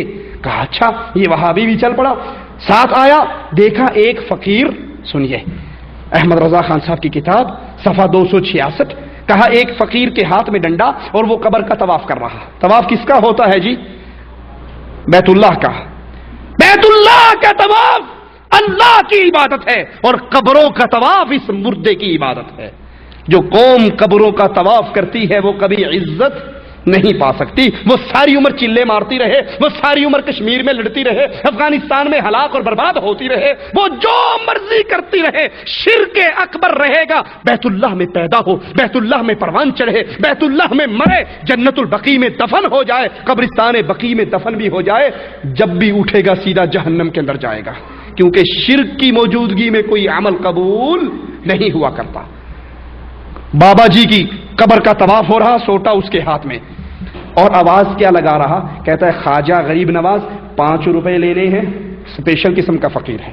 5 روپے لینے ہیں، ایک آدمی سے لینے ہیں، 1 گھنٹے کے اندر اندر لینے ہیں. 5 روپے لینے ہیں، ایک آدمی سے لینے ہیں اور 1 ہی گھنٹے کے اندر لینے ہیں. وہ وہاں بھی بیٹھا دیکھتا رہا. جب 1 گھنٹہ گزر گیا اس نے کہا اب تو وقت گزر گیا. 5 روپے نکال کر کہا بے وقوف، خواجہ تجھے کیا دیں گے؟ یہ لو ہم زندے دیتے ہیں، مردوں سے کچھ نہیں ملتا، یہ زندہ ہے، میں 5 روپے دے رہا ہوں، اپنی جیب میں ڈال لے. اس نے 5 روپے لے کر جیب میں ڈالا اور کہا واہ خواجہ واہ، واہ خواجہ واہ. دلوانے پر بھی آیا تو کیسے خبیث اور منکر سے دلوایا. یہ قبروں کے طواف کی دعوت ہے کہ قبر کا طواف کرو، قبر والے مردے کو پکارو، قبر والے مردے سے سوال کرو. جب اس سے سوال کرو گے، اس کا طواف کرو گے، تم اللہ کی عبادت میں اس کو شریک قرار ہے. اور یہاں پر یاد کر لیجئے اے اہل توحید، جب غیر اللہ کے نام پہ سوال کیا جائے اس کی کشکول میں کھوٹا روپیہ ڈالنا بھی جہنم میں جانے کے لیے کافی ہو سکتا ہے. آتا ہے سائل، آپ کی دکانوں پر بھی آتا ہوگا، نظر اللہ، نیاز حسین، جمعرات، بھری بارات، بابا جی کے نام کا، جمعرات کے نام کا، حسین کے نام کا، حسن کا نام کا. جب بھی کوئی غیر اللہ کے نام پہ مانگے وہ اللہ کی عبادت میں شرک کر رہا ہے پکار کے ساتھ. اور آپ غیر اللہ کے نام پہ دے کر اپنی آخرت کو برباد نہ کیجیے. یہی وہ عمل ہے جس سے شرکیہ عمل سے رسول اللہ صلی اللہ علیہ وسلم نے ہمیں منع فرمایا. امام مالک بیان فرماتے ہیں رسول اللہ صلی اللہ علیہ وسلم نے فرمایا اللہم لا تجعل قبری وثن یعبد، اے اللہ میری قبر کو بت نہ بنا دینا، وثن نہ بنا دینا کہ اس کی پوجا کی جائے. اشتد غضب اللہ علی قوم، اس قوم پہ اللہ کا شدید عذاب ٹوٹتا ہے. کون فرما رہے ہیں؟ محمد کریم صلی اللہ علیہ وسلم. کائنات میں ہر آدمی کی بات جھوٹی ہو سکتی ہے لیکن محمد کریم کی بات جھوٹی نہیں ہو سکتی. فرمایا اشتد غضب اللہ علی قوم، اس قوم پہ اللہ کا عذاب ٹوٹتا ہے، اللہ کا غضب ٹوٹتا ہے جو اتخذوا قبور انبیائہم مساجدا، جو اپنے نبیوں کی قبروں کو مسجدیں بنا لیتے ہیں. اسی طرح کسی فرشتے کو، کسی نبی کو اللہ کا بیٹا بنانا، اللہ کی بیٹی سمجھنا. کفار مکہ ملائکہ کو اللہ کی بیٹی کہا کرتے تھے. کسی نبی کو اللہ کا بیٹا بنانا، نصارہ عیسیٰ کو اللہ کا بیٹا کہتے تھے، یہودی عزیر کو اللہ کا بیٹا کہتے تھے. اللہ کا بیٹا بنانا، اللہ کی بیٹی بنانا، اللہ کی ذات میں حصہ بنانا شرک اکبر ہے. یہ شرکیہ عمل ہے، یہ شرکیہ فعل ہے. قرآن حکیم بیان فرماتا ہے قل هو اللہ احد. اللہ کتنے ہیں؟ قل هو اللہ احد، اللہ ایک ہے. اللہ الصمد، بے نیاز ہے. لم یلد ولم یولد، نہ اس کے بیٹے ہیں، نہ اس کی آل اولاد ہے، نہ اس کے ماں باپ ہیں، نہ وہ جنا جیا ہے، نہ اس نے کسی کو جنا ہے. اس کا کوئی ہمسر نہیں، کوئی اس کا ساجی اور ساتھی نہیں. جو اللہ کی بیٹیاں بناتے ہیں کفار مکہ کی طرح فرشتوں کو بیٹیاں کہہ کر، عیسائیوں کی طرح عیسیٰ کو بیٹا کہہ کر، یہودیوں کی طرح عزیر کو بیٹا کہہ کر، یا آج کل انڈیا پاکستان کی مسجدوں میں آواز لگاتے ہیں الصلاۃ والسلام علیک یا نور من نور اللہ، کہ محمد صلی اللہ علیہ وسلم اللہ کے نور کا ٹکڑا ہے، اللہ کے نور کا پیس ہے، اللہ کے نور کا حصہ ہے. یہ کہنے والے شرک اکبر کرتے ہیں. آپ نے سنا ہوگا اعلان کرنے والے کہتے ہیں چاچڑ وانگ مدینہ ڈسے کوٹ مٹھن بیت اللہ، ظاہر دے وچ پیر فریدون باطن دے وچ اللہ. تم نہیں سمجھتے بظاہر بابا فرید ہے، حقیقت میں اس کے اندر اللہ ہے. بیٹے دی گال نہ کرمائی، مینو الف دی سمجھ نہیں آئی، نیم دا برخا پا کے احد احمد دے وچ اتر آئی. اللہ کا نام احد ہے، نبی کا نام احمد ہے، دونوں میں فرق میم ہے. بس یہ میم کی مروڑی کا برخا اللہ نے پہنا اور محمد کی شکل میں دنیا پہ آ گیا. حقیقت میں وہی جو مستوی عرشدہ خدا ہو کر اتر پڑا مدینے میں مصطفیٰ ہو کر. یہ زبانی کلامی باتیں نہیں، یہ ہمارے ہاتھ کے اندر تذکرہ غوثیہ ہے. تذکرہ غوثیہ حضرت غوث علی شاہ قلندر قادری کی کتاب. اس کو شائع کیا ہے مشتاق بک کارنر اردو بازار لاہور نے. اس کا صفحہ نمبر ہے 290 صفحے پر یہ حضرت بیان فرماتے ہیں رسول اللہ صلی اللہ علیہ وسلم کے ذمے ایک جھوٹ لگاتے ہوئے کہ اللہ کے نبی صلی اللہ علیہ وسلم کے پاس ایک مرتبہ جبرائیل وحی لے کر آئے اور اللہ کے نبی نے جبرائیل سے پوچھا وحی کہاں سے لاتے ہو؟ کہا سدرۃ المنتہا پہ رک جاتا ہوں، وہاں آواز آتی ہے، وہ لے کر آپ کے پاس آ جاتا ہوں. کہا کبھی تو نے دیکھا نہیں کہ عرش پہ کون وحی کرتا ہے؟ کہا کبھی ہوڑا ہمت پئی نہیں، حوصلہ ہویا نہیں. کہا اب جب وحی لینے جاؤ تو ذرا عرش کے اوپر چڑھ کے دیکھنا اوپر بیٹھا کون ہے. وحی لینے کے لیے جبرائیل گئے، آواز آنی شروع ہوئی، آواز کے پیچھے پیچھے پرواز کی. جب عرش پہ پہنچے تو کیا دیکھتے ہیں کہ خود محمد بیٹھے عرش پہ وحی کر رہے ہیں. وہی بیٹھے بیٹھے جبریل نے مدینے میں نظر ماری تو وہاں بھی محمد بیٹھے ہیں. عرش پہ دیکھا تو محمد ہے، فرش پہ دیکھا تو محمد ہے. کہا یہ میم کی مروڑی کا فرق ہے، ہمیں سمجھ نہیں آ سکتا. حفاظت قرآن منتظر عباس نقوی شیعہ کی کتاب پنڈی سے شائع ہوئی. وہ لکھتا ہے جب اللہ کے نبی معراج پہ گئے تو جیسے یہ پردہ پڑا ہوا ہے، عرش پہ ایک پردہ پڑا ہوا تھا. اللہ کے نبی نے کہا اللہ یہ پردہ کیسے ہے؟ کہا اسی کے لیے تو یہاں بلایا ہے. کہا اللہ ہے کیا؟ تو پردہ ہٹا، پیچھے مولا علی مشکل کشا بیٹھے ہوئے تھے. کہا اسی کی ولایت سمجھانے کے لیے یہاں بلایا. توبہ توبہ توبہ، علی نو خدا اکھنے ہاں، نہ خدا تو جدا اکھنے ہاں. یہ نبی علی یہ سب ایک ہے.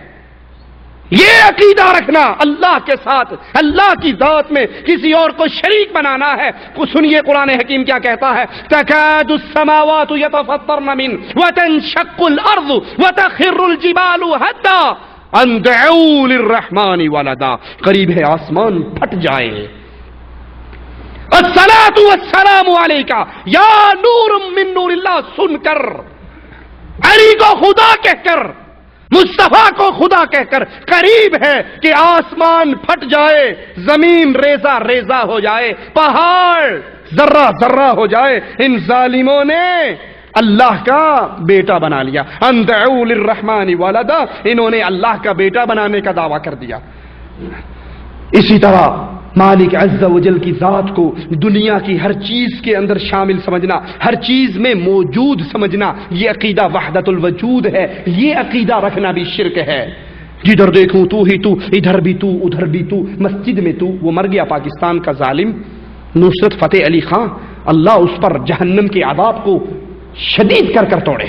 اس ظالم نے یہ کفر کا عقیدہ اپنی قوالیوں میں بڑا بیان کیا، کہتا ہے جدھر دیکھوں تو ہی تو، ادھر بھی تو ادھر بھی تو، مسجد میں تو، مندر میں تو، میخانے میں تو۔ مسجد میں اللہ کو پوجا جا رہا ہے وہاں تو، مندر میں رام کو پوجا جا رہا ہے وہ تو، شراب خانے میں میں کو پوجا جا رہا ہے وہ تو، ہاتھ میں آئے تو رام، ہاتھ میں نہ آئے تو رحیم، تو ایک گورکھ دھندا ہے۔ یہ عقیدہ وحدت الوجود کا کہ ہر چیز میں اللہ ہے، ہر چیز کے اندر اللہ موجود ہے، یہ عقیدہ شرک کا عقیدہ ہے۔ اور افسوس کہ یہ عقیدہ بھی آج کلمہ پڑھنے والے، نماز پڑھنے والے، روزہ رکھنے والے، تبلیغ کرنے والے لوگوں کے اندر کثرت سے موجود ہے۔ ناراض نہ ہونا، ہو بھی جاؤ تو چندہ نہیں مانگتا، زیادہ کرو گے دوبارہ نہ بلانا بھائی۔ کہتا ہوں وہی بات، سمجھتا ہوں جسے حق، میں زہر حلال تو کبھی کہہ نہ سکا قند۔ یہ ہمارے سامنے، ہمارے ہاتھ میں ہے فضائل صدقات، حضرت محمد ذکریہ کاندھلوی صاحب کی تبلیغی جماعت کے امیر، اس کا صفحہ 558 ہے اور شائع ہوئی ہے یہ کتب خانہ فیضی لاہور سے۔ کہتے ہیں جھوٹا ہوں کچھ نہیں ہوں، تیرا ہی ذل ہے تیرا ہی وجود ہے، میں کیا ہوں کچھ نہیں ہوں، اور جو میں ہوں اے اللہ وہ تو ہے، جو میں ہوں وہ تو ہے، میں اور تو خود شرک در شرک ہے، تو میرا ساجی اور شریک ہے تو میں تیرا ساجی اور شریک ہوں۔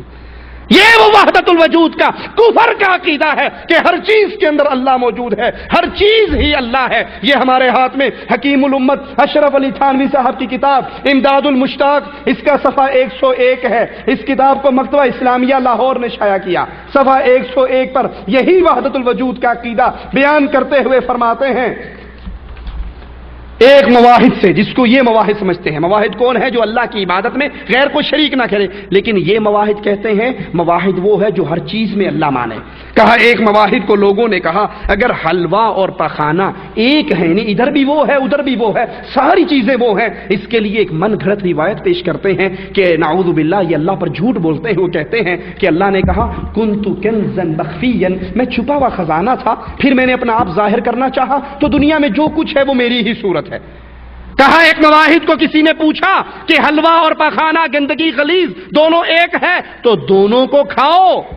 حضرت تھانوی صاحب کہتے ہیں کہ اس نے اپنی صورت بدلی، ابن الوقت تھا نا، وہ اپنی صورت بدل سکتا تھا، اس نے صورت بدلی، خنزیر کی شکل میں گندگی کو کھا لیا، پھر آدمی کی شکل میں آ کر حلوہ کھا لیا۔ کہا یہ بھی وہ ہے وہ بھی وہ ہے، ہر چیز ہی وہ ہے۔ اسی کتاب کا صفحہ نمبر 73 ہے، صفحہ 73 پہ کہتے ہیں کہ موسیٰ علیہ السلام کی پاس جو آواز آئی تھی، اللہ نے کہا تھا میں تمہارا رب ہوں فخلع نعلیک، اپنی جوتی کو اتار دے۔ موسیٰ کو اللہ نے وحی کر کے کہا نہیں، یہ وحی نہیں، بلکہ یہ موسیٰ کے اندر سے آواز آئی تھی۔ اللہ موسیٰ کے اندر موجود تھا اور اللہ سب انسانوں میں یہ آواز موجود ہے، یہ سب میں موجود ہے۔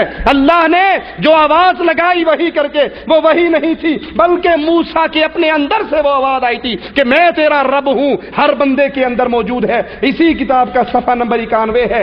سنیے ذرا غور کیجئے کہ وحدت الوجود کا شرکی عقیدہ کس طرح کلمہ پڑھنے والی امت میں موجود ہے۔ کہتے ہیں عورت مظہر مرد کی ہے، عورت کو دیکھو گے تو مرد نظر آئے گا، مرد کی مظہر ہے، اور مرد مظہر اللہ تعالیٰ کا ہے۔ عورت آئینہ مرد ہے اور مرد آئینہ اللہ تعالیٰ ہے، حق ہے۔ بس عورت مظہر و آئینہ اللہ تعالیٰ ہے، اس میں جمال ایزدی ظاہر و نمایاں ہے، ملاحظہ کرنا چاہیے۔ عورت یہ مرد کی مظہر ہے، مرد اللہ کا مظہر ہے، بس عورت اللہ ہی کا مظہر، اللہ ہی کی شکل اور اس کی صورت، اس کا آئینہ جمال ہے۔ ہر عورت کے اندر اللہ موجود ہے، ادھر بھی تو ہے ادھر بھی تو ہے۔ یہی وہ کفر کا عقیدہ ہے جس کو خواجہ محمد یار فریدی نے اپنی کتاب دیوان محمدی میں بالکل کھول کر بیان کیا۔ ذرا سنیے، صفحہ 133 ہے، صفحہ 133 پر اپنے پیر کے بارے میں کس طرح آواز لگاتے ہیں، ذرا سنیے۔ خدا کی پاک صورت کو محمد میر کہتے ہیں، نعوذ باللہ ثم نعوذ باللہ۔ محمد بے قدورت کو خدایا پیر کہتے ہیں کہ ہمارے محمد صلی اللہ علیہ وسلم جو ہیں یہ اللہ کی پاک صورت ہے، اللہ کی شکل و صورت کو تو محمد کہا جاتا ہے، صورت رحمان ہے، تصویر میرے پیر کی، لا حول ولا قوت الا باللہ۔ کفار مکہ نے کہا تھا، رسول اللہ سے پوچھا تھا صف لنا ربک، اپنے رب کی صفات بیان کر، من ای جنس ہوا، وہ فضہ ہے، چاندی کا ہے، سونے کا ہے؟ تو مالک نے کہا تھا قل هو اللہ جی کہ یہ غوث ہیں، یہ کتب ہیں، یہ ابدال ہیں، یہ نبی ہیں، یہ ولی ہیں، یہ کائنات کے نظام چلانے میں اللہ کے ساجی اور ساتھی ہیں، یہ نہ ہو تو نظام کائنات نہیں چل سکتا۔ یہ عقیدہ بھی شرک کا عقیدہ ہے، اور افسوس کہ یہ عقیدہ بھی ہمارے پاس موجود ہے، ہماری امت میں موجود ہے۔ یہ ہمارے ہاتھ میں شمائم امدادیہ ہے، اس کا صفحہ 55 ہے، صفحہ 55 پہ فرماتے ہیں کہ اولیاء اللہ عالم کے عالم یعنی عالم کے ستون ہیں، اولیاء نہ ہو تو کائنات کا قائم نہیں رہ سکتی۔ یہ ہمارے ہاتھ میں ملفوظات ہے احمد رضا کی، یہ فرماتے ہیں اگر غوث نہ رہیں تو کائنات نہیں رہ سکتی۔ مالک کہتا ہے کون ہے جس نے آسمان کو پیدا کیا؟ اے نبی ان کفار مکہ سے پوچھو من خلق السماوات والارض، زمین و آسمان کا خالق کون ہے؟ کہیں گے اللہ، اللہ ہے جس نے آسمان کو قائم کیا، زمین کو قائم کیا۔ یہ پیر صاحب کہتے ہیں نہیں، اگر ہمارے غوث صاحب نہ رہے، غوث آدم نہ رہے، ابدال نہ رہے تو پھر زمین کا سارا نظام برباد ہو جائے۔ یہ اللہ کے ساتھ غیروں کو شریک بنانا ہے۔ اسی طرح قیامت کے دن کسی کو سفارش کرنے کی اجازت دینا نہ دینا، ثواب دینا یا عذاب دینا، یہ اختیار صرف اللہ کا ہے، اللہ کے علاوہ یہ اختیار کسی کے پاس نہیں۔ قرآن اعلان کرتا ہے ان ربکم اللہ الذی خلق السماوات والارض، تمہارا اللہ وہ ہے جس نے زمین و آسمان کو پیدا کیا، فی ستۃ ایام، 6 دنوں کے اندر، ثم استوى علی العرش، پھر اللہ اپنے عرش پر مستوی ہوا، یدبر الامر، وہ اللہ تدبیر کرتا ہے پورے نظام کی، کائنات کی، وہی اس کو چلاتا ہے۔ ما من شفیع، ما من شفیع، کوئی سفارشی نہیں، کوئی شفاعتی نہیں، الا من بعد اذنہ، سوائے اللہ کی اذن کے بعد۔ اللہ اجازت دے گا، جس کو دے گا، جس کے لیے دے گا وہ سفارش کر سکے گا، اس کے بغیر کوئی سفارش۔ اور ہم کیا کہتے ہیں؟ جہنم میں تو کیا میرا سایہ بھی نہ جائے گا، غوث پاک سے یہ دیکھا نہ جائے گا۔ لاہور کے ایک بریلوی مولوی، ان کی کیسٹ میں سن رہا، کہا ہمارے پیر صاحب جہنم کے کنارے پہ، جہنم کے کنارے پہ خیمہ زن ہوں گے، فرشتے جن مریدوں کو لے کر جہنم کی طرف جا رہے ہوں گے وہ ان کو چھین چھین کر اپنے مریدوں کو جنت میں بھیج رہا ہوگا۔ اتنے کرنی بھرنی والے ہیں ہمارے بابا، فرشتوں سے بھی چھین لیں گے۔ اللہ کے نبی نے فرمایا ہے میری امت، کہیں یہ نہ ہو قیامت کا دن ہو، اونٹ تمہارے اوپر سوار ہو، تمہاری گردن اس کے منہ میں ہو، اور تم مجھے ڈھونڈتے ہوئے آؤ اور آ کر کہو اے اللہ کے نبی مدد کیجئے، میرا اس وقت ایک ہی جواب ہوگا قد بلغت، میں تو پورا دین پہنچا کر آیا تھا۔ اللہ کے دربار میں میں کسی کو نہیں چھڑا سکوں گا، اور اللہ بھی کہتا ہے کوئی سفارشی نہیں سوائے اس کی اجازت کے بعد۔ ذالکم اللہ ربکم فاعبدوہ، یہ تمہارا اللہ ہے، اس کی عبادت کرو۔ اللہ الذی رفع السماوات بغیر عمد ترونها، اللہ ہے جس نے آسمان کو بغیر ستونوں کے کھڑا کیا، تم دیکھتے ہو۔ ثم استوى علی العرش، پھر اللہ کہاں ہے؟ اللہ کہاں ہے؟ اللہ ہر جگہ حاضر ہے، ادھر بھی ہے ادھر بھی ہے، جدھر دیکھو اللہ ہر جگہ پہ ہے۔ کیوں جی، کیا ہمارا یہ عقیدہ ہے کچھ لوگوں کا یا نہیں؟ کہتے جی اللہ، میں اللہ کو حاضر ناظر جان کر قسم کھاتا ہوں، اللہ ناظر تو ہے لیکن اللہ کے حاضر کی کوئی صفت اللہ کی، اللہ کہاں ہے؟ اپنے عرش پہ۔ چھوٹی سی بات آپ کو سمجھا دوں، اگر یہ عقیدہ صحیح ہو کہ اللہ ہر جگہ پہ ہے، ہم دعا کیسے مانگتے ہیں جی؟ ہاتھ اٹھائیے ذرا، دعا کیسے مانگتے ہو؟ ایسے۔ یہ خالی ہاتھ کہاں اٹھے ہوئے ہیں؟ آسمان کی طرف۔ کیوں؟ کیونکہ فطرت بتا رہی ہے خالی ہاتھوں کو بھرنے والا کہاں ہے۔ اگر اللہ ہر جگہ پہ ہو تو یوں بھی مانگنا چاہیے نا، دے دے اللہ دے دے، ادھر بھی ادھر بھی، ہر جگہ جو ہے، اس کے نیچے بھی ہو، یہاں بھی مانگ لو، یہاں بھی ہاتھ کر لو، یوں بھی ہاتھ کر لو۔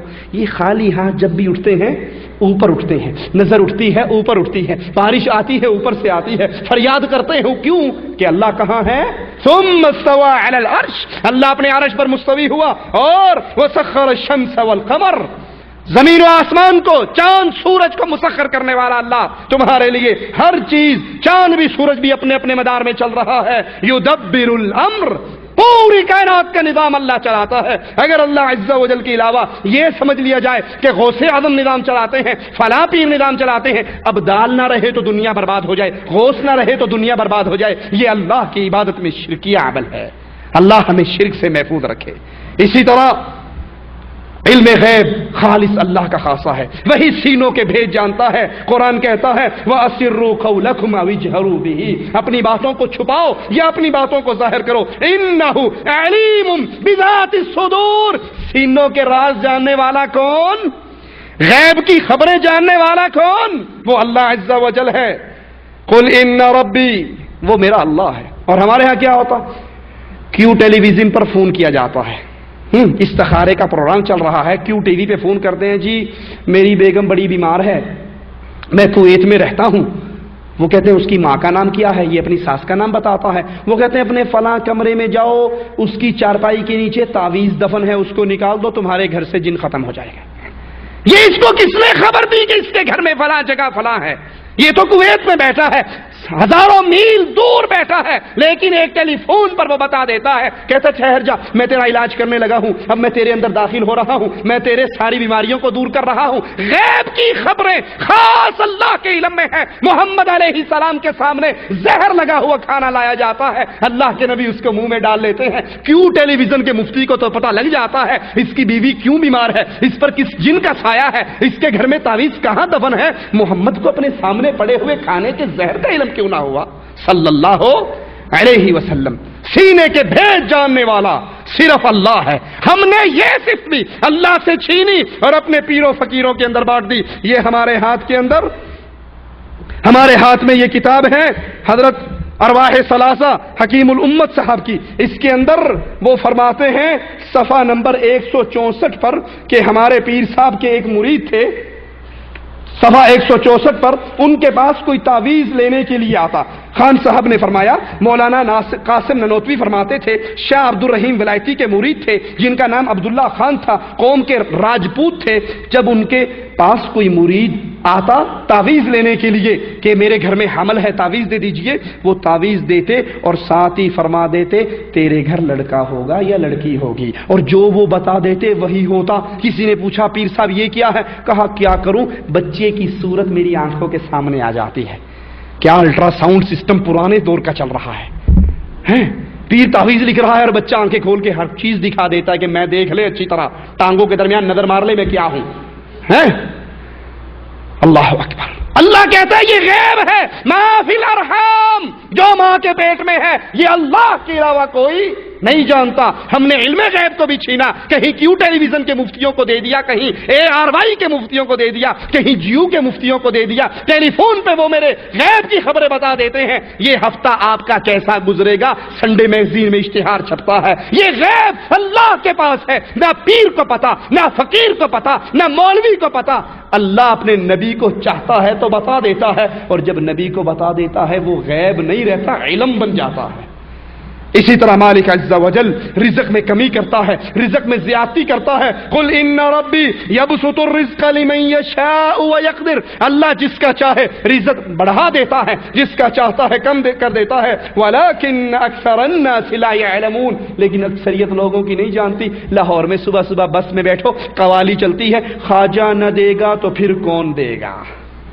اللہ کہتا ہے میں نہ دوں، کون ہے دینے والا؟ محمد کریم گھر سے نکلتے ہیں، ابو بکر سامنے سے آتے ہیں، پوچھتے ہیں ابو بکر اس پہر میں گھر سے کیوں نکلا ہے؟ کہتے ہیں یا رسول اللہ صلی اللہ علیہ وسلم، صدیق کے گھر میں کھانے کے لیے کچھ نہیں، بھوک کے ہاتھوں تنگ ہو کے باہر نکلا ہوں۔ دیکھتے ہیں عمر بھی آ رہے ہیں، عمر تم کیوں نکلے ہو؟ کہا یا رسول اللہ صلی اللہ علیہ وسلم کھانے کے لیے کچھ نہیں، بھوک نے تنگ کیا ہے، اپنے گھر سے نکلا ہوں۔ کہتے ہیں اس رب کی قسم جس نے مجھے سچا رسول بنا کر بھیجا ہے، آج محمد بھی بھوک کی وجہ سے اپنے گھر سے نکلے ہیں، میرے گھر میں بھی کچھ نہیں۔ لیکن ہم کہتے ہیں خواجہ نہ دے گا تو پھر کون دے گا؟ گنج بخش لاہور کے اجمیری وہ داتا دینے والے آئے ہیں تیرے در پہ داتا، منگتے لے کر جائیں گے۔ اللہ کہتا ہے میں جس کا چاہتا ہوں رزق زیادہ کر دیتا ہوں، جس کا چاہتا ہوں کم کر دیتا ہوں۔ اسی طرح اللہ عز و جل کے علاوہ کسی اور کو رزاق سمجھنا، کسی اور کے قبضے میں رزق کی کنجیاں سمجھنا، یہ اللہ کی عبادت میں شریک ہے۔ اللہ اولاد دینے والا ہے، اولاد دینے پر صرف اللہ قادر ہے۔ قرآن حکیم بتاتا ہے یہب لمن یشاء اناثا ویہب لمن یشاء الذکور او یزوجہم ذکرانا واناثا ویجعل من یشاء عقیما، بیٹے اللہ دیتا ہے، بیٹی اللہ دیتا ہے، ملا جلا کر اللہ دیتا ہے۔ کسی کو کچھ نہ دے تو یہ اختیار بھی کس کے ہاتھ میں ہے؟ اللہ کے ہاتھ میں. اور ہم کیا کہتے ہیں؟ جی بھابیو تسی مرنا نہیں، میری شادی ہوئے 5 سال گزر گئے، بالکل اولاد نہیں ہوئی، مجبور ہو کر تنگ آ کر آخر بابا بلے شاہ کے دربار پہ گیا، اس کی بیری کے نیچے چادر بچھائی، بیر گرا پتر ملیا، اگلی دفعہ پتا گرا تو کڑی مل گئی. بیر گر جائے تو بیٹا، پتا چادر میں گر جائے تو بیٹی. میں اضافہ کر دوں، ناراض نہ ہونا، اگر تنکا گرے گا تو خسرا پیدا ہوگا کیا؟ اللہ سے تعلق توڑ کر ان مردوں سے ایسا تعلق جوڑا. بیٹا پیدا ہوتے کیا نام رکھتے ہو؟ پیر دتا، پیر بخشا، نبی بخش، علی بخش، ولی بخش، امام بخش، حسین بخش، حسن بخش. لڑکا ہے نا قیمتی چیز ہے. لڑکوں کا تعلق کس سے جوڑا جا رہا ہے؟ پیروں سے. اور لڑکی کو ہم کیا سمجھتے ہیں؟ حقیر، حقیر سمجھتے ہیں. میرے علم میں آج تک کسی لڑکی کا ایسا نام نہیں آیا پیر دتی، میں نے نہیں سنا. پیر دتی میں نے نہیں سنا، پیر دتا سنا ہے. اور لڑکی کا نام کیا ہوگا؟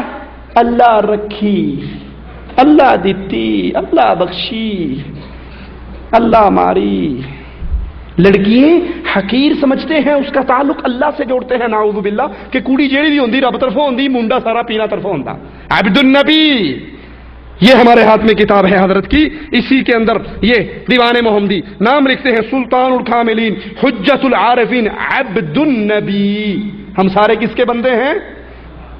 اللہ کے. لیکن یہ کیا کہتے ہیں؟ ہم کس کے بندے ہیں؟ رسول کے. یہ ہمارے ہاتھ میں ایک اور کتاب ہے امداد المشتاق حکیم الامت اشرف علی تھانوی کی کتاب. اس کا صفحہ نمبر 93 ہے. صفحہ نمبر 93 پہ فرماتے ہیں، ذرا سنیے، سینوں کو ہاتھ رکھیے، دلوں کو تھامیے. کہتے ہیں نبی صلی اللہ علیہ وسلم چونکہ واصل بحق ہیں اس لیے عباد اللہ کو عباد الرسول بھی کہا جا سکتا ہے، عبداللہ کو عبد الرسول کہنا بھی جائز ہے. اولاد خالص اللہ دیتا ہے. ہم نے اس اولاد دینے کے عمل کے اندر بھی اللہ کے ساتھ غیروں کو شریک کیا. اسی طرح خوف عبادت ہے جس سے اللہ سے خوف کھانا چاہیے، ایسا خوف کسی اور سے. مالک کا اعلان ہے فلا تخشوا الناس واخشونی، لوگوں سے نہ ڈرو، صرف اللہ سے ڈرو. اور ہمارا کیا حال ہے؟ چور چوری کر لے اور اسے کہو قسم چک میں چوری نہیں کی تھی، قرآن چوک میں چوری نہیں کی تھی، کہے گا اللہ دی قسم میں چوری نہیں کی تھی. قرآن اٹھا لو میں نے چوری نہیں کی. اور اس سے کو اچھا ٹھیک ہے مائی صفورہ کے دربار کی کنڈی کھول دے، اگر تو نے چوری نہیں کی تو چل دربار سے کنڈی کھول. کہنا میرے بچے مرواؤ گے، بی بی بیڑا غرق کر دے گی، بابا مار دے گا. اللہ کا وہ ڈر نہیں. اللہ نام کی جھوٹی قسم بھی کھا لیں گے، اللہ نام کے قرآن کو بھی اٹھا لیں گے، جھوٹے حلف اٹھا لیں گے، لیکن پیر کی قبر پہ جا کے جھوٹی قسم کیوں؟ پیر بیڑا غرق کر دے. صبح صبح گاڑی نکلتی ہے مظفر آباد سے اور سہیلی سرکار کا دربار آتا ہے، گاڑی روکتا ہے، جیب سے ابھی کرایہ آیا نہیں، کلیکشن نہیں ہوئی، اپنی جیب سے نکال کر سہیلی سرکار کے دربار میں ڈالتا ہے، پھر ہاتھ باندھتا ہے، سہیلی سرکار خیال رکھی. کوئی پوچھے بھائی یہ پیسے کیوں ڈالے؟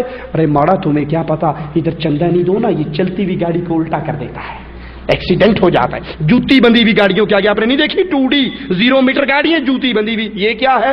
اجی جوتی باندھ لو ایکسیڈنٹ نہیں ہوتا. کالی ہنڈیا کوٹھی پہ رکھی ہوئی، یہ کیا ہے؟ ماڈل ٹاؤن میں کروڑوں کی کوٹھی اوپر کالی ہنڈیا.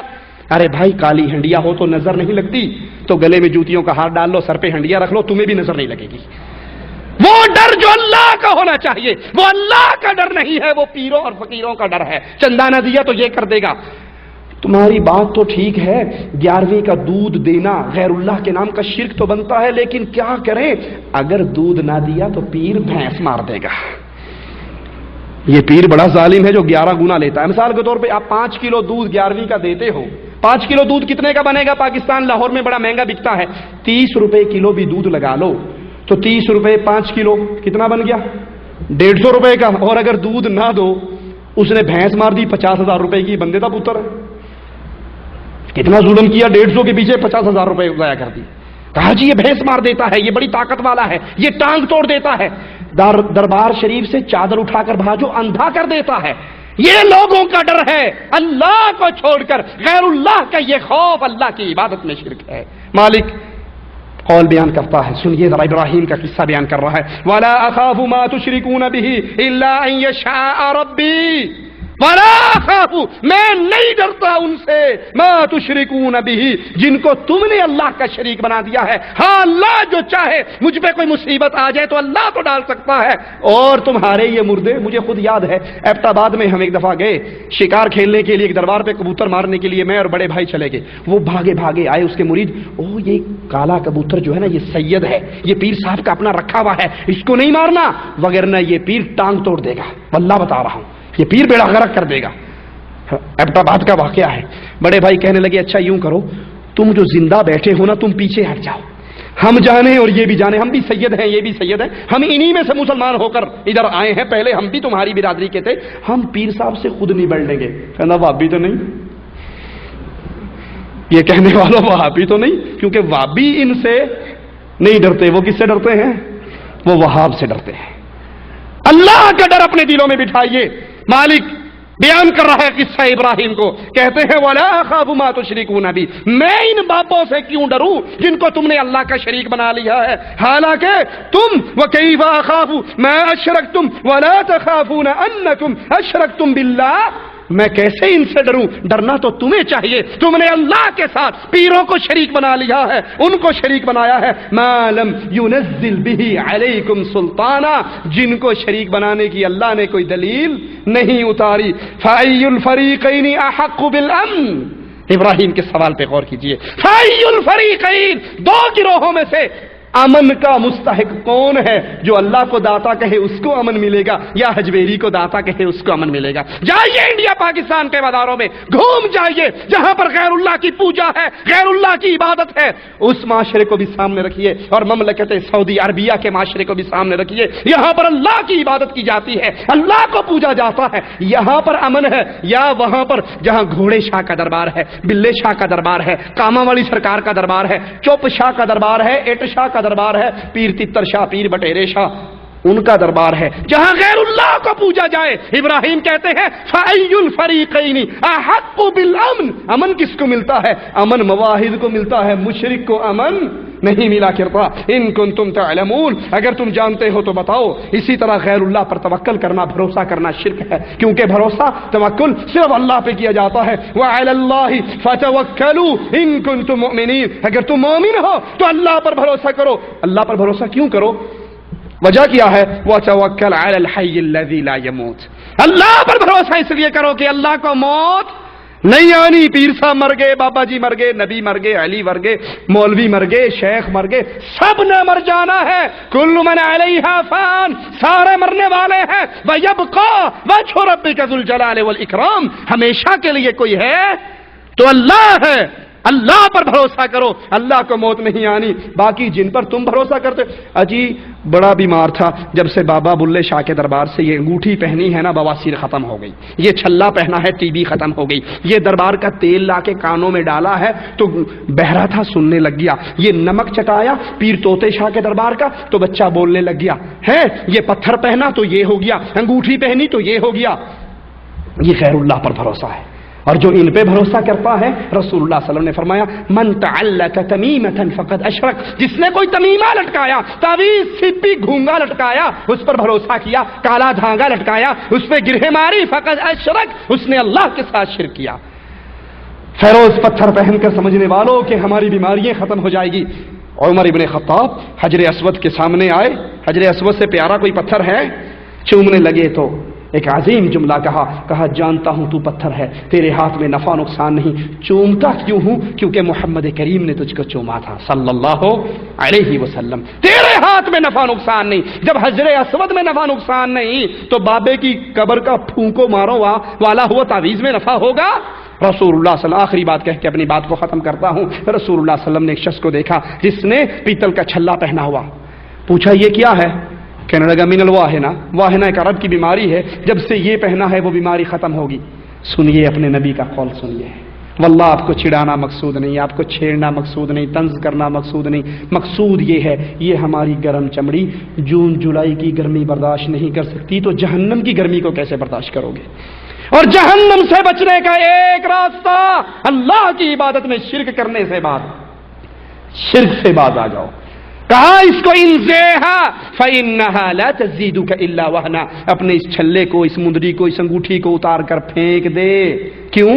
تو نے اس پر بھروسہ کیا ہے کہ اس کے پہننے کی وجہ سے شفا ہوئی ہے، اس کے پہننے کی وجہ سے وہ بیماری ٹلی ہے۔ انزیہا فإنہا لا تزیدک الا وہنا، اس کو اتار کر پھینک دے، اس سے شرک تو بڑھے، اس سے بیماری بڑھے گی، بوجہ شرک نفع نہیں ہوگا۔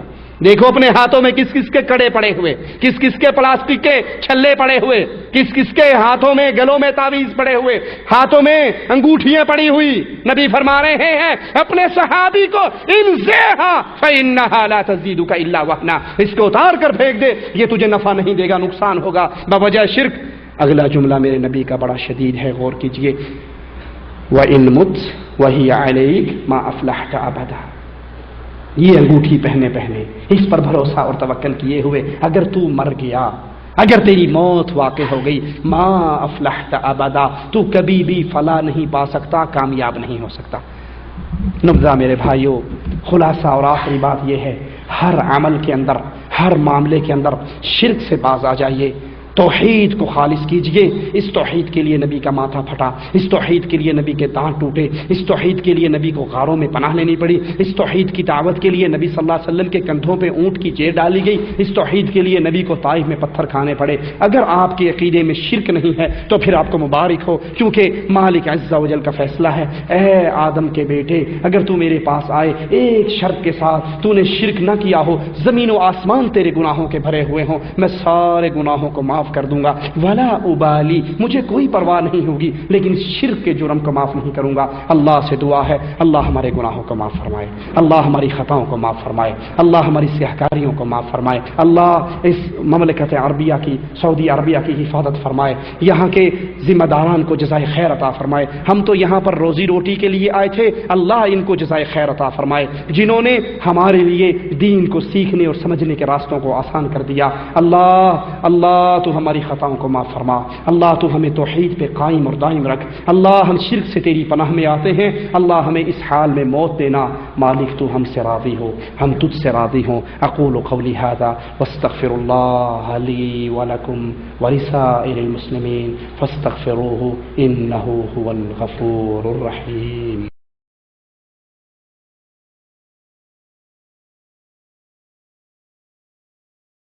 علیکم ورحمۃ اللہ وبرکاتہ۔ یہ سوال ہے کیا دعا میں یہ کہنا کہ اللہ اپنے حبیب کے صدقے طفیل میری دعا قبول فرما جائز ہے؟ ناجائز ہے، یہ وسیلہ جائز نہیں ہے، اللہ اور اس کے رسول صلی اللہ علیہ وسلم نے ہمیں اس کی تعلیم نہیں دی۔ اللہ کے نام کا واسطہ، اس کی اسماء و صفات کا واسطہ دیا جا سکتا ہے، اپنے نیکیوں کا وسیلہ پیش کیا جا سکتا ہے، لیکن یہ وسیلہ اور واسطہ قرآن و حدیث سے ثابت نہیں۔ اگر کوئی یہ کہے یا علی کہتا ہے تو قصور کہنے والے کا ہے، حضرت علی کا نہیں، قصور کہنے والے کا ہے۔ حضرت علی اس شرک سے بری ہیں۔ جن اولیاء بر صغیر کا آپ نے ذکر کیا ان میں سے کسی نے قبر پرستی یا پیر پرستی کا درس دیا؟ بالکل نہیں دیا، یہ بعد والے لوگوں کی خرافات ہے۔ ہم تو یہ کہتے ہیں کہ یہ جو کتابیں ہم نے آپ کے سامنے رکھی ہیں حکیم الامت اشرف علی تھانوی صاحب کی، اگر واقعی آپ مانتے ہو کہ وہ حکیم الامت ہیں اور بڑے اولیاء اللہ میں سے تھے تو پھر انکار کرو کہ یہ کتابیں ان کی نہیں، یہ بعد میں لوگوں نے ان کے نام جھوٹ لگا دی۔ اور اگر آپ مانتے ہو کہ نہیں یہ کتابیں واقعی ان کی ہیں اور ان کے گدی نشین اس کو چھاپ رہے ہیں، تو پھر ہم یہ ماننے کے لیے تیار نہیں کہ ان عقیدوں کے لوگ اولیاء ہو سکتے ہیں۔ فیصلہ آپ خود کر لیجئے، اگر وہ ولی اللہ ہے تو مشرک ولی نہیں ہو سکتا، اور اگر یہ کتاب اس کے نام کسی نے جھوٹ لگائی ہے تو وہ عند اللہ بری ہے۔ مسجد نبوی کی زیارت کے بعد روضہ رسول پر جانا لازم ہے یا نہیں؟ مسجد نبوی کی زیارت کریں، اس کے بعد بہتر ہے کہ آپ اللہ کے نبی صلی اللہ علیہ وسلم کی قبر پہ آئیں اور وہاں کھڑے ہو کر درود پڑھیں، لیکن سفر قبر کی زیارت کی نیت سے کرنا جائز نہیں ہے۔ قرآن کی قسم کھائی جا سکتی ہے یا نہیں؟ واللہ اعلم، قرآن اللہ کا کلام ہے، اللہ کی صفت ہے، اس پہ قسم کھائی جا سکتی ہے، باقی علماء سے پوچھ لیجئے، واللہ اعلم۔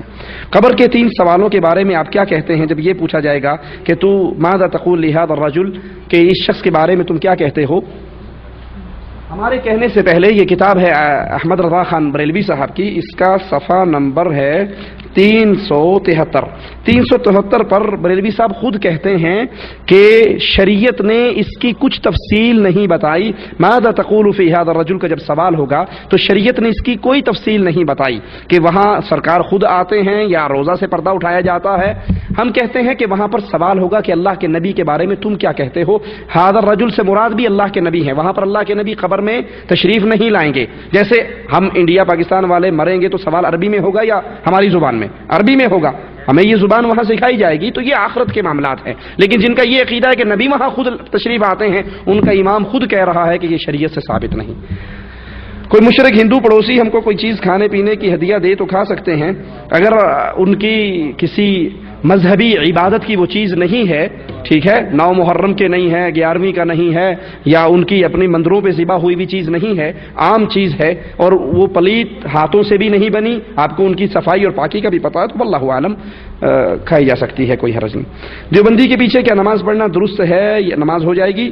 مشرک اور بدعتی کے پیچھے نماز نہیں ہوتی. مشرک اور بدعتی کے پیچھے نماز نہیں ہوتی، مواحد کے پیچھے نماز ہوتی ہے. اب میں نے علماء دیوبند کی کتابوں سے جو عقائد پیش کیے ہیں وہ شرکی عقائد ہیں. اب کوئی عالم ان شرکی عقائد کو مانے کہ واقعی یہ ہمارے بزرگوں نے لکھا ہے اور ٹھیک لکھا ہے، ان عقائد پہ مستمر رہے، تو پھر اس کے پیچھے نماز نہیں ہوتی. اور اگر کوئی ان عقائد اور ان مشائخ سے برات کر کے کہتا ہے کہ میں تو قرآن حدیث کو مانتا ہوں، نہ میرے ان شرکی عقیدوں سے کوئی تعلق ہے، نہ ان اہل شرک سے کوئی تعلق ہے، تو ایسے شخص کے پیچھے نماز ہو جائے گی. لیکن جو اس کو مانتا ہے کہ ہمارے بزرگوں نے لکھا ہے، جو لکھا ہے ٹھیک لکھا ہے، اور ان عقائد کو تسلیم بھی کرتا ہے، ان کو مشائخ بھی مانتا ہے، اولیاء بھی مانتا ہے، ان کے پیچھے نماز نہیں ہوتی.